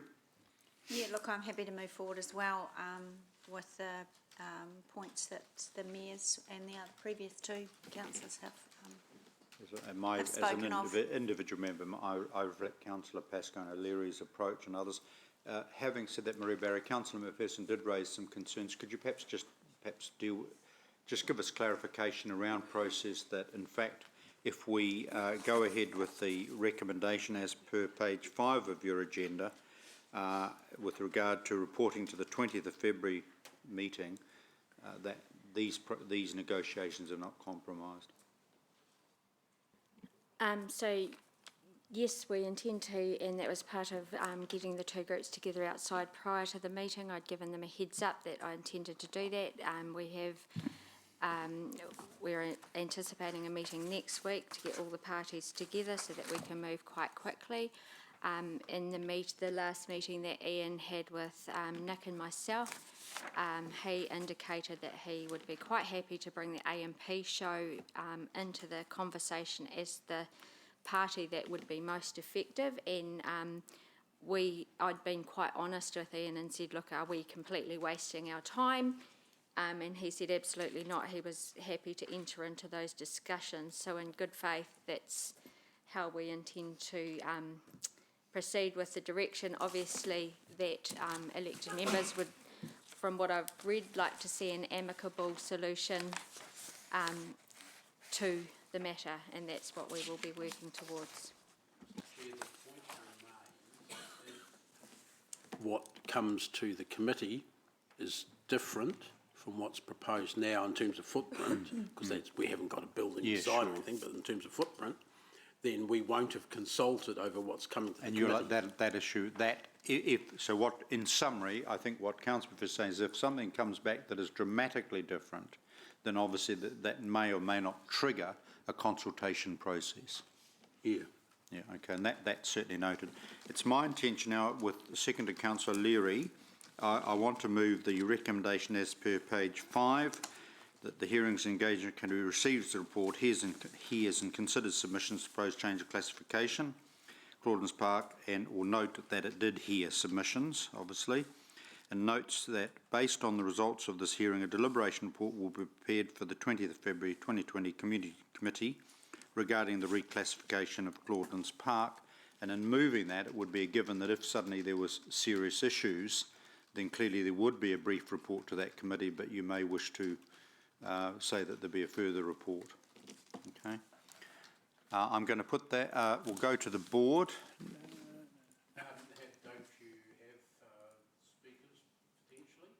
Oh, I beg your pardon. Speaking to the sorry, I apologise. Are there speakers? Yeah, I'd just like to make the point again, Councillor, that you're all focusing on the outcome. No problems with that, and in fact, the outcome of an enlarged resettlement centre is something I totally support as well. But in terms of where the footprint is and who should have been consulted and wasn't, albeit it was a mistake, so no blame attached in that sense. But the fact is, there wasn't the consultation, it's only just starting that consultation. It may happen quickly, and I hope it does, but you're actually voting to proceed with something when you know the process is flawed at this point, or incomplete at best. So I think I can see where everyone's coming from. You want to get it done. That's perfectly understandable.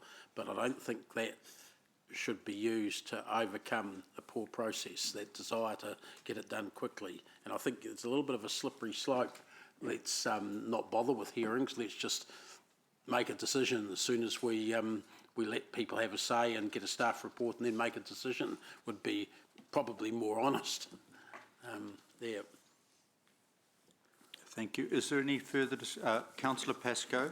Just to respond to Councillor Dave's comments, I think the circumstances here might be a little bit different because we have some legal obligations to the show trust. And I think I got the sense from their presentation this morning that they were challenging us for not having adhered or complied with those legal obligations. So I'm just not sure whether this is per se that consultation process that we're continually hammering ourselves for either doing very, very well or not doing very well at all in other areas. I think the issue really here is to sit down with the parties, and this is how I saw the outcome from the earlier discussion this morning, sit down with the parties and try and arrive at an outcome that satisfies all of the groups and complies with our legal obligations. It appears we don't have currently in our lease with the Migrant Centre that that obligation that we have to the show trust specified, and maybe we need to amend the lease agreement, as well as making sure that we're complying with what the show trust thinks is our legal obligation in terms of making available the park for those days that we agreed when the arena was built. Thank you. So I think it's maybe a little bit different here, but that's my view anyway. Councillor Wilson. Yeah, thank you, Mr. Chairman. Look, I intend to support the motion, but I guess make the following comments. I think it's really unfortunate that we have, as an organisation, not put our best foot forward in our communication with the show trust. Talked about an issue that has had multiple periods of discussion and litigation. And I think it is poor form that we didn't somehow engage with them very, very, very early on. And I accept we've made a mistake. I just hope we don't repeat that mistake. The second thing I would also say, and I guess I'll keep a lot of my powder dry until it comes through to the committee in its final form. But actually, I have some sympathy for the argument about the sort of incremental creep we're seeing into the park. And so I again start thinking, well, you know, on going out along Boundary Road is quite different to suddenly going into the park and eroding what has historically been clearly garden space. So since I'm not quite sure if that ultimately is going to be the final form of the proposal that will come to us, I just make that commentary that this is a park.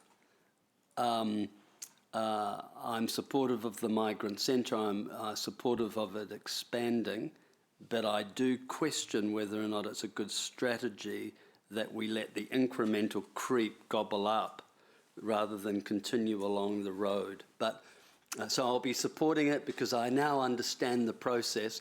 We're just enabling you to formulate your final proposal that clearly is going to involve some proper consultation, particularly with an entity that has a legal attachment or incentive. But I will be looking with interest on what the final footprint proposal is and measuring it against a philosophical approach, incremental creep versus along the roadway. Your Worship. Thank you. Just a reminder, and not everyone will be aware of this, the councillors that were on the council previously to this term have been updated and appraised of the development of this project throughout its complete process, and through the Community and Services Committee of which I was chair. There were numerous updates with numerous iterations of the design and drawings and conversations. Ellie came in a couple of times and presented directly to us, and we've had some conversation on that. So this is not exactly new news that we've got to this point. I will have to agree to disagree with some of the comments around the lack of communication with the Waikato Show Trust. As I acknowledged, while I don't participate in those conversations, being the patron, I have some access to what's going on there. And I know that there were efforts made regularly throughout the process to talk with members of the trust. The trust has considerably reshaped and reformed a number of times across that time, which makes continuity of communication a little bit more tricky. Having said that, we all agree that, and I believe we want the same thing, which is good quality relationships between all the parties. And I don't want to slow down the next step of the process while that happens, because I believe they can happen together. And I think we have to be really careful of comments like, no disrespect to Councillor Wilson, but gobble up the space in the park, because the earlier iteration of the building, yes, it was longer, but it still gobbled up grass space. No matter whether you go sideways or long ways, it's still going to take space on the reserve. but the value that they add to the reserve, the inside-outside use, was part of that consideration at the time. There's a whole lot of benefits to the community. Green space is one of them, but it's also what adds value to green space, what brings people there for activity and all of that kind of thing.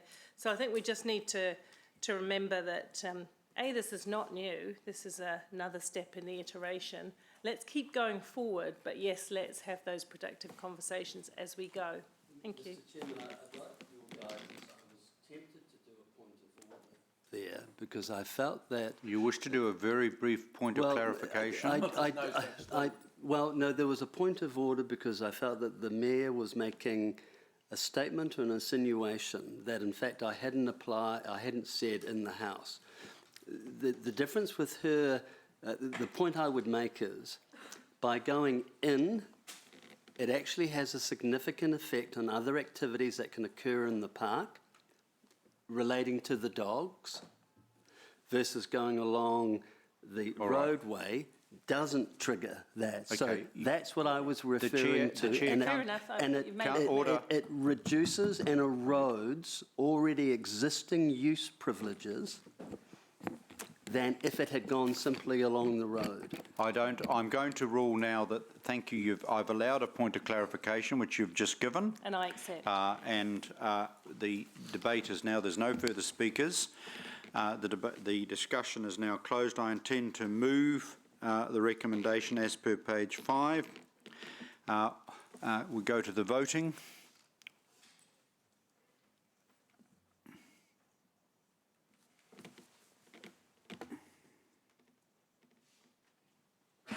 The vote is carried unanimously.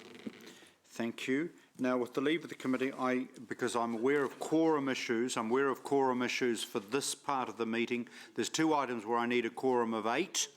These hopefully will take... I just need to go quickly to item 8, which is the draft 2020 Hearings and Engagement Committee schedule of reports on page 45. If there's no discussion, I just want to move, and Councillor O'Leary will second that we receive and adopt that timetable at this point.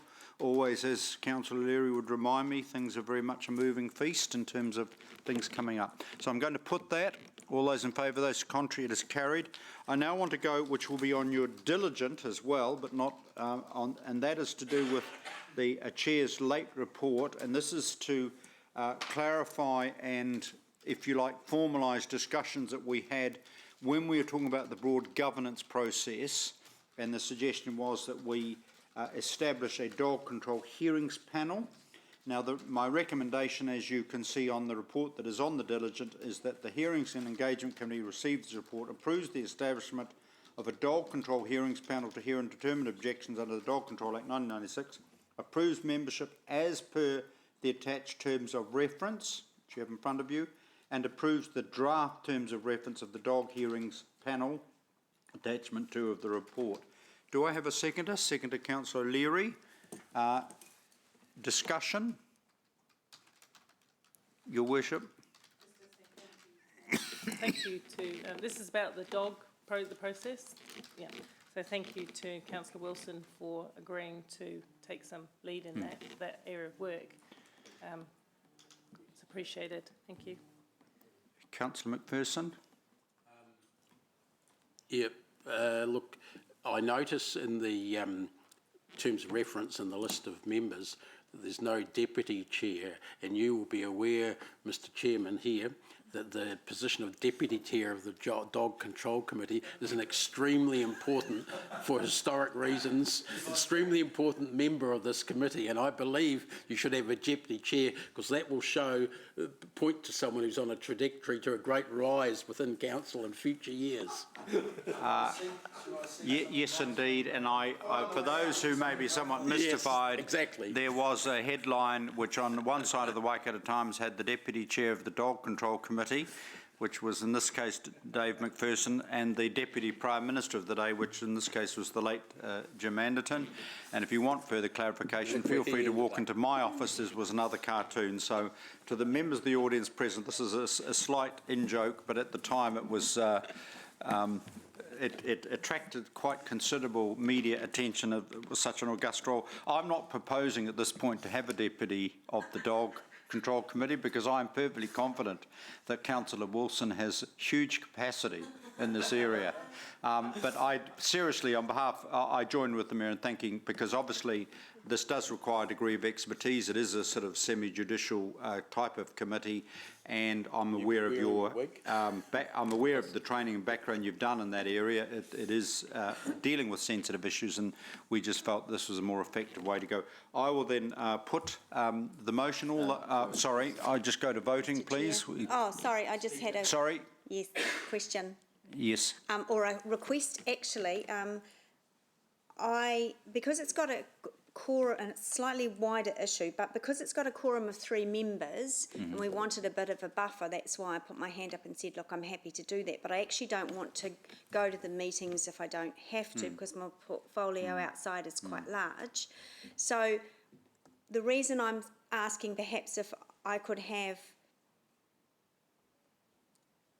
my issue, which is a wider one, is how the front page of the Waikato Times, how they report, or how we actually report attendance at things. Can I help you? Is what I'm suggesting in our media release, and we're crystal clear, it is a panel of 3, but it's with the 5 who are... It's a panel of pre-selected 3.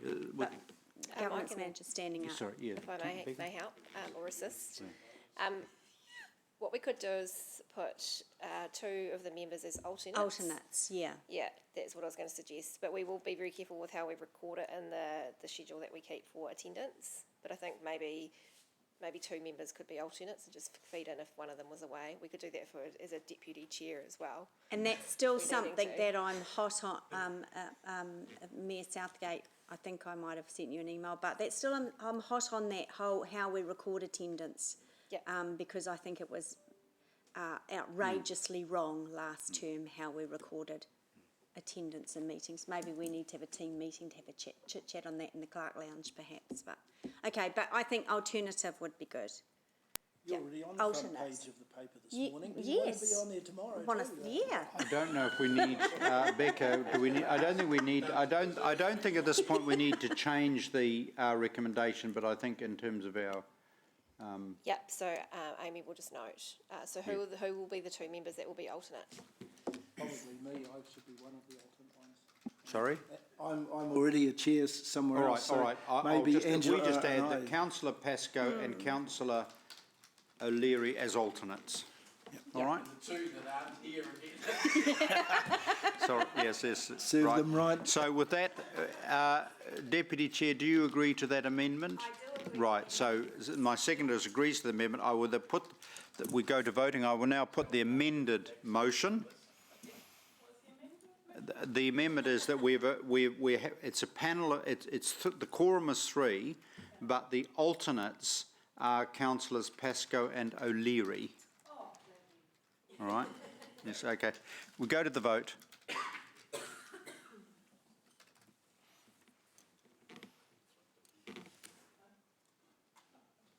The motion is passed unanimously.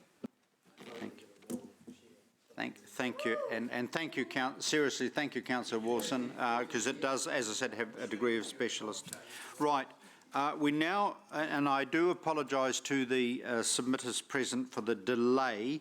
I now wish to move to item 6, parking restrictions, bus stops and speed bylaw changes. Now, clarification, Amy, in terms of the terms of reference and standing orders, item 6 and 7, temporary road closures, but they require a quorum of 3. Okay, so that's it's slightly different. So that's a different. Right, we now move. Robin, if you could, do you want to join us at the table? And I want to now invite the submitters to come forward, if you would. We have Gail Williams. Would you like to join us at the table? And I do apologise for keeping you waiting, Gail. Now, I'm just briefly, Robin, would you like to just briefly introduce this item and then we'll go straight to the submission? So good morning, councillors. I'm Robin Denton. I'm the Network Operations and Use Team Leader in the City Transportation Team.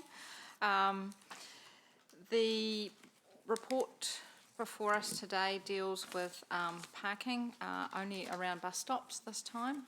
For those of you who haven't had the pleasure of sitting on these meetings in the past, you will see us regularly with a number of parking restriction changes moving forward. We do require a resolution of council in order to change any parking restrictions, so that may be putting in a bus stop, putting in no stopping, changing the time frames for it, perhaps making it a taxi stand, disabled mobilities park, those sorts of things. So this will become quite a frequent visit. What we do through the report is basically we have a process of going out and consulting with everyone on proposed changes, and then we report where we've had any issues raised by residents. Often, as is the case today, at the time of doing our report, because of the timeframes, we haven't received some of that feedback, and so then we deal with that through the committee meeting. And if people wish, they can come along and submit and talk to the committee on their concerns. So I'll probably pass it over there. Thank you. Thank you. Right, I now welcome Gail Williams of Mandra Avenue, and as I said, we apologies for keeping you waiting. You have 5 minutes, but given that you have waited a long time, we'll be a little bit more generous as a courtesy to you. We're in your hands. I'll be quick because I have written in, and I won't go over that again, but I do have a right-of-way up beside me, so therefore the parking will be restricted with the bus stop outside my place. I find we have a lot of noise from the buses.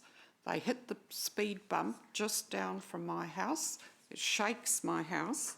So I am wondering why we need more bus stops when we have a bus stop straight across the road, which takes a lot of parking. Those people need to park on the other side of the road, which is in front of me, and having the people up behind me need car parks in front of me where the bus stop is. There is a section down the road from me, which has been there since I've been in the street, that isn't used by anybody. It's a clear section. I wonder why they can't put the bus stop down there. It's just making parking difficult in front of the place, and having the noise from the buses. They hit the speed bump so hard, and it used to be such a quiet street till the buses came. So why do we need another bus stop? What has happened that things have been changed? So where can I get the information from that for the change of bus stop?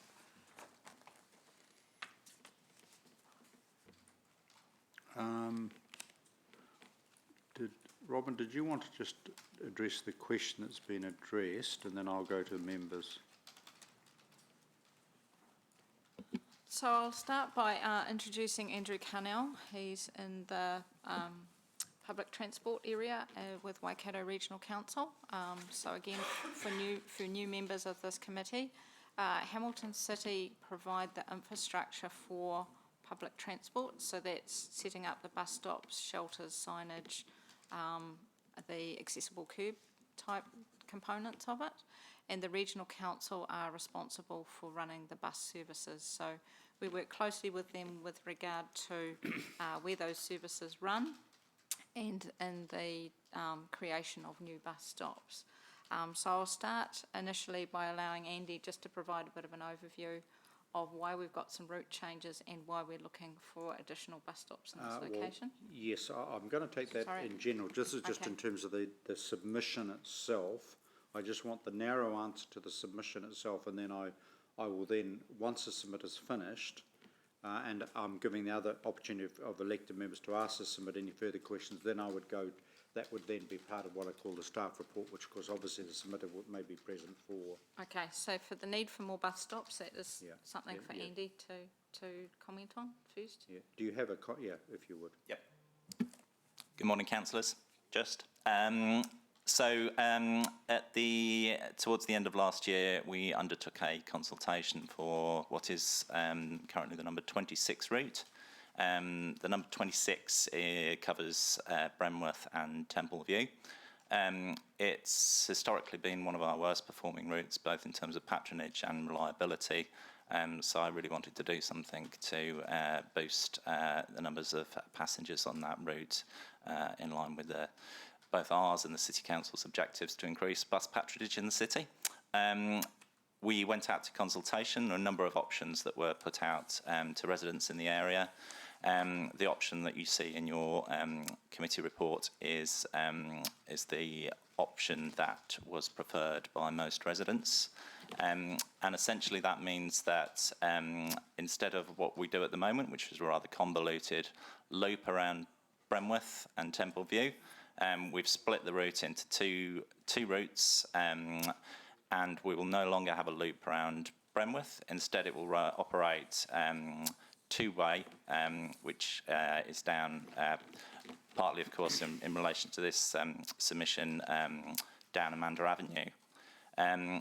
Because we're splitting the route into two routes, it means that we will be running half the frequency through Bremworth, and half the frequency through Temple View, but it will remain that same frequency through Kekatea Drive through to CBD. Okay. So in relation to the numbers of bus movements, the numbers of bus movements per day will not change because the frequency will be halved, but the buses will be going in both directions. Because we are not doing a loop route, that means that we've got a requirement for a bus stop which is opposite the current bus stop. And that is basically our preference is to keep bus stops as close together as possible so that passengers really can get a much better feel for where they need to get on and off the bus. It's not necessarily clear if the bus stops are separated by some distance where the passenger needs to get on and off the bus. I think that covers the majority of the points raised. Just on the noise point of view, I'd just like to say that we do have an issue with some of the buses on our fleet on this side of the river. They are being addressed and the fleet is being replaced, so they will be a lot quieter. Okay. Now I'm now moving. So is there anything else you wanted to add to your submission before I invite questions? No, don't. Okay, thank you. Councillor McPherson. Just looking at the maps in here, just to comment on what was said just then, I'm more confused than before because I can barely, I mean, for instance, it still goes around Bremworth just the same as before, so that's what, and your comment was that it didn't, but looking at the two maps, it does. In fact, doesn't change that part of the Bremworth part of the route at all. But I don't think we should be getting into those sort of details here because the comment I heard was the extra bus, in relation to the extra bus stop and to the noise, but particularly the thump as it goes over the road calming thing. Now, we've had a lot of problems in different areas in the past with buses shaking houses. We had it in Wecker Street, we've had it in Claude Street for two that have come to our council, and they seem to have been, not necessarily solved, but mitigated by bus drivers being lent on to approach them much slower, because a bus won't shake it if it doesn't, a thing like that, if it doesn't hit it at speed, if it goes over really slowly. And that seems to be, or if there's a cushion shape that allows them a wheel track through it that wouldn't allow a car through, if you get what I mean, a flat sort of track through. So either way, we've found solutions in other places. So I'm wondering, Gail, have you put in a complaint before about the shaking and the thump? No, I haven't. No. Okay, so this is... I've put in the complaint because we're having the extra buses on, plus it takes away parking in front of our homes. So your two issues are the the thump shaking Yes. noise part Yes. and the extra stop at that point. Right in front of my place, yes. Yeah. So there's a bus stop immediately opposite plus one in Yes. front. Well, they're putting one right in front of my yes, house. that's what I mean, Yes. They're just a little bit down the road. There's a complete empty section, which wouldn't interfere with anybody. So that's why I wondered why it can't be moved.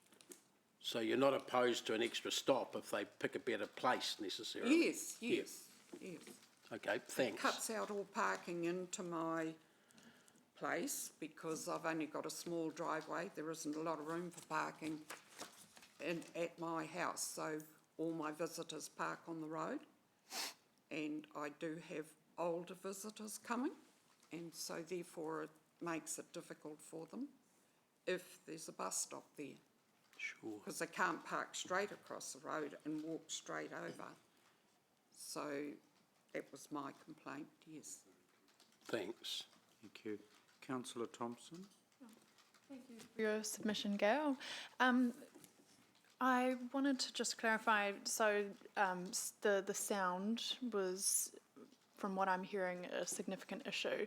And in Claude Street, I know that I've seen the buses kind of go around, there are gaps between the speed bumps. What do the speed bumps look like there at the moment? Do you know? So at the moment, the speed bump is fully across the road. Yeah. The one with the gaps cut in between are called speed cushions. The difficulty we have with speed cushions is particularly if the buses have dual tyres, rear axle, that actually the internal width of those is similar to a car. So it's actually really hard to get something that a bus can straddle and that a car doesn't actually. So often in creating something the bus can straddle, we end up allowing cars through, and therefore we don't actually have the impact on speed that we're looking for in general. So anything that's raised does have a difficulty that way. And with buses slowing down to an appropriate speed to avoid vibrations, will that cause noise from buses slowing down and going faster again, or how much do they need to slow down to stop those vibrations? So I mean, on a residential street, buses shouldn't be travelling at a high speed anyway. They should be, I think the average speed of a bus in Hamilton is about 24 kilometres per hour. So it's not fast by any means. So yeah, not considerable amount of noise. I think just to add to that, I think one of the problems with the current timetable is it's very, very tight. So they're trying to cover a lot of distance in a short period of time, which is what we've tried to avoid with this timetable. There's a lot more slack in it, so it will give the drivers the opportunity to ease off the pedal a little bit. But yeah, I can't, it's not an exact science. But just to reiterate, the number of bus movements per hour in the course of an average day will not increase as a result of this proposal. Okay, thank you. Are there any other direct questions to the submitter at this point? If there are no other direct questions to the submitter, thank you very much for your time, and thank you, and I apologise for keeping you waiting, obviously. I now want to go to our staff and go around the table to continue with those questions. Further questions to our staff. Councillor O'Leary? Yeah, just going to be a little bit naughty here. I actually live in this area, and being a politician, I take close interest to what the buses do. It's the number 26 bus that goes down here, and believe you me, hand on heart, it does not travel at 24 kilometres an hour. I have clocked it going about 64, and that's down Bremworth, so that's a different thing. But yes, that's right. Yeah, I'm constantly following the 26 several times a day. But I just one of the submitters has said here, or the speaker said, there's not, this one here from Karen says, feedback that we received, not many people get on. I mean, she's absolutely right. I go past the bus stops that are there now, and once a week, maybe, I might see somebody. So, I mean, is it Is the main motivation for efficiency, customer demand? Sorry, it's probably in the report, but I'm just trying to respond to the submitters' feedback. And also, anecdotally, as a resident myself, what I have observed. I don't want to be one of those people that say all the buses are always empty. I don't want to be that, but I'm kind of coming across as that right now. Okay, so so I mean, in answer to your point about the reasons for the change, I mean, our fundamental goal is to increase patronage on our network, and that's what we want to do. People value different things when they're considering whether they're going to travel by bus or not. One of those big things is reliability of the service, which is what we're trying to address with this timetable change. They value how legible the route is, how quickly they can get to where they're going, and they also value frequency. So we're constantly trading off things when we're designing bus routes. You are quite right that the demand in that area is not terribly high compared to other areas. And that's a resource allocation issue. So what we've actually done with this proposal is we are actually reducing the frequency of the service. Yeah, you said that. But we just need more bus stops and able to be able to make the route clearer and for people to use that service. It's actually going to be a lot quicker to get into town, but the service will be less frequent. So we're putting less resource in, but we need more bus stops. And you're all proposing basically just a hatch line in the sign, not actual well, that's our bit, isn't it? But bus shelters, we're not proposing. So at this stage, it would be just the sign, so we wouldn't be putting out what we call a caged bus stop, so there won't be any yellow paint or anything out there at this stage. We only moved to that for the busier stops and where we have issues around parking and that sort of thing. Because it is, I mean, it is quite wide in this area. The roads are quite wide, so, okay. All right. Question to staff, would it be a major issue if the proposed new bus stop outside Gail's house was moved to in front of the empty section? Now, I don't know exactly how far that is.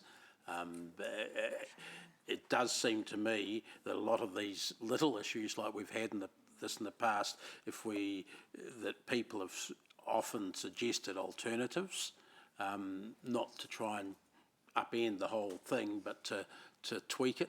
And that's what I'm hearing from Gail. She's suggesting a tweak in where the new stop goes, not to change your proposed philosophy there. Is that, I mean, how do we approach these? So what we've done in the past where we've had situations like this is we've had a direction from this committee asking staff to go away and do some further investigation and then report back to a subsequent committee. So that is something that we can do. We had looked at an alternate site further down the road. I'm not familiar with where the empty section is, so I can't really comment on that, but that's something that we could investigate and potentially bring back to the 25th of February.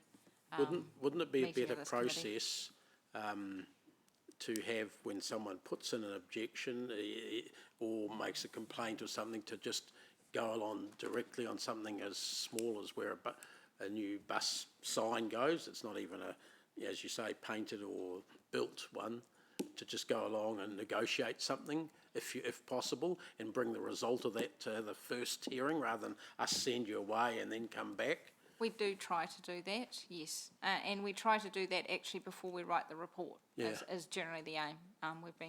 We haven't managed to do that this time, but that is certainly the approach that we try to take. Because I'd be happy, just speaking for myself, I'd be happy to give approval subject to you guys going off and sorting out a few metre change or something like that. I think my preference is probably to bring it back to the 25th because we're going to have to consult with some different property owners and there is a potential that they may also not want to have it outside their place. So, yeah. I'm just wondering, maybe if you could assist us in terms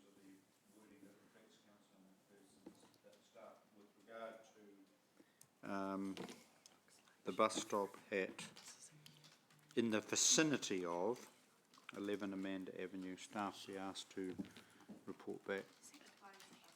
Where's Gales? Okay, I'm happy to put that in my.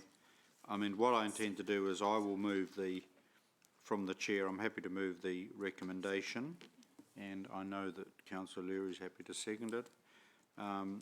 With the addition of those words, all right? Words being? That staff report back with regard to 11, with regard to the bus stop in the vicinity of. Yeah. All right? Yeah. Now, are there any other questions related to any other proposals in terms of location as per page 16? Sorry, I did have a question Yeah. relating to this one, but different one. Okay, do that and then we'll move on to the rest. It appears, looking at this, the bus no longer goes out to Temple View. Is that correct? There will be a separate Temple View route. Okay. Yeah. Because it's which will still run called in the map, Yeah. proposed Bremworth Temple View route, so it'll be just yeah. proposed Bremworth route? Yeah, it's Bremworth, yeah. Okay, Yeah. sweet, thanks. Apologies. Okay, are there any other questions on this specific item before I move to the rest of the report? No, I've got a question on There's no other question on this specific item. I now go to Councillor Pascoe. Thank you. Look, just a general question about the moving of the bus stops in Poaka Avenue, which is around the corner from Amanda. I can recall 3, maybe 4 years ago, a good deal of controversy from the residents there on a slightly different, where we put that driveway in to access the Countdown supermarket. And I noticed that we're actually taking a bus stop away from close to that driveway as I read that on page 33. Have we consulted sufficiently? I presume that group are still there about the traffic movements along that part of Poaka Avenue, insofar as the outcomes of the traffic movements that arose from citing that driveway where it is, and the delivery of goods to that supermarket. So, yes, you're correct. This was that general vicinity. We certainly have consulted with the proposed removal of bus stop closest to Jasmine and installation of the new one. I haven't, we undertook some general monitoring, which was a recommendation from this. That's right. This committee and its previous guys, when those changes were made, and I think we did a couple of report backs on that. Yep. I'm not aware of any issues arising Insofar in that as these area. bus stop changes Yeah, are and concerned. just the general operation through there seems to have settled. Okay. I haven't had any concerns. I was mainly looking at making sure that we had consulted Yes. around that group on this bus stop thing. I would have imagined that they would have come back to us anyway if there had been some adverse outcomes from the B trains and the like backing in and out of that driveway. Yeah. Okay. Thank you.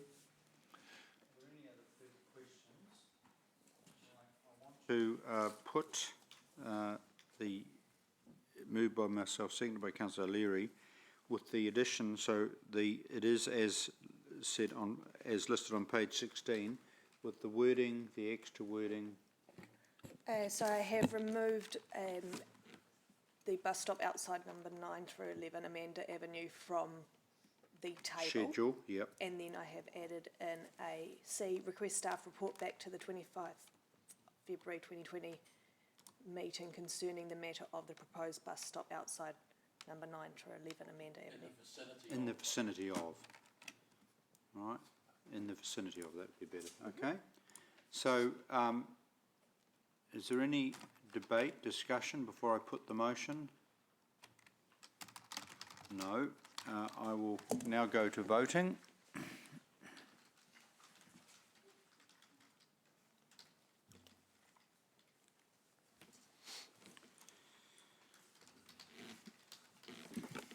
The vote is carried unanimously. Thank you. We now move on to item 7, temporary road closures for Super Rugby 2020. Thank you. And that is on page, there we go, right. And Robin, you're going to be, and Eva Lisa, you're going to be reporting on that as well. So Robin, over to you to give us a report in terms of the temporary road closures of Super Rugby 2020. Yes, thank you. So for background to this item, the city processes applications for road closures for events, a large number of them every year.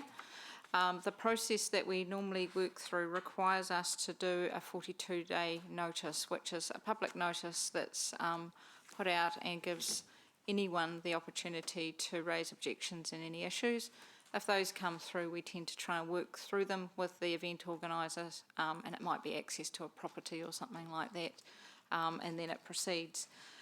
We do have the provision where those adverts haven't been put out in time to bring them through to the committee, and we try to minimise the number of times that we come and visit the committee for these, but we have had the odd occasion where we get caught out. And we have, in this case, been caught with the first 3 of the Super Rugby events, and it was just an administration error where basically they'd done part of the application but not the full amount. So the remaining matches will be processed in the normal manner, and all I'm doing is seeking approval from this committee for the first 3 matches. So the road closure setup and all of that sort of thing is just the standard that they use. We advertise on the basis of closing the maximum number of streets, etc., that we think may possibly be involved, and then the event organiser, working with their traffic management folks, look at the actual numbers that they have attending and then put the appropriate length of closure in place. Often the closure in Mill Street, for example, will only go in time for the crowds coming out, which is where you get the mass exodus of pedestrians. And what we do in the meantime, when we've got people going there, we actually run special phases through the traffic signals so that we actually have a barns dance operating at that particular intersection for all of the people coming through. So it literally is a case-by-case event. We manage the numbers as needed. So happy to take any questions. Just on C, I think that it may be a typo. It's between 4 p.m. and 1 p.m. Is that 11 p.m. or 1 a.m.? It should be Or 1 p.m. the next day. It should be 11 p.m. Thank you, 11 Councillor. p.m. Okay, Yes. that's fine. So just chuck that into your report between 4 and 11. Fine. Questions? Further questions? Look at your thing. Sorry. Yeah. There's nothing on my request list. Yeah, okay. Thank you, Ms. Deputy Chair, for helping the Chair. It's just being with the IT, this is really, it's like being on the thing of the Starship. Anyway, go ahead. So you're not the navigator, I hope. You would hope. Carry on. Beam me up, Scotty. Yeah. Sorry, 2 questions. Have they applied for the rest of their season, including potential finals? Yes. Including those ones they don't know about yet? Yes, we always make the assumption, quite rightly, that Yes. the Chiefs will be in Was the just finals checking. and that we will be hosting it here in Hamilton. Great. Yes. Okay. The second question is, when the road's closed for something like this, does that still allow buses to go through that? 'Cause Yes. they've got that free bus thingy. Yeah, still. so we still work with the shuttle buses, and they're allowed through as taxis and Okay. disabled patrons, etc. So yes, that's a standard component of it. Thanks. Nothing on my request list. Right. I'll move, Mr. Chair. I'll second. Oh. Right, staff recommendation, page 41 has been moved. Is there any debate? I do want to allow opportunity for full, thorough democratic debate. That's very democratic of you, Mr. Chair. Finally.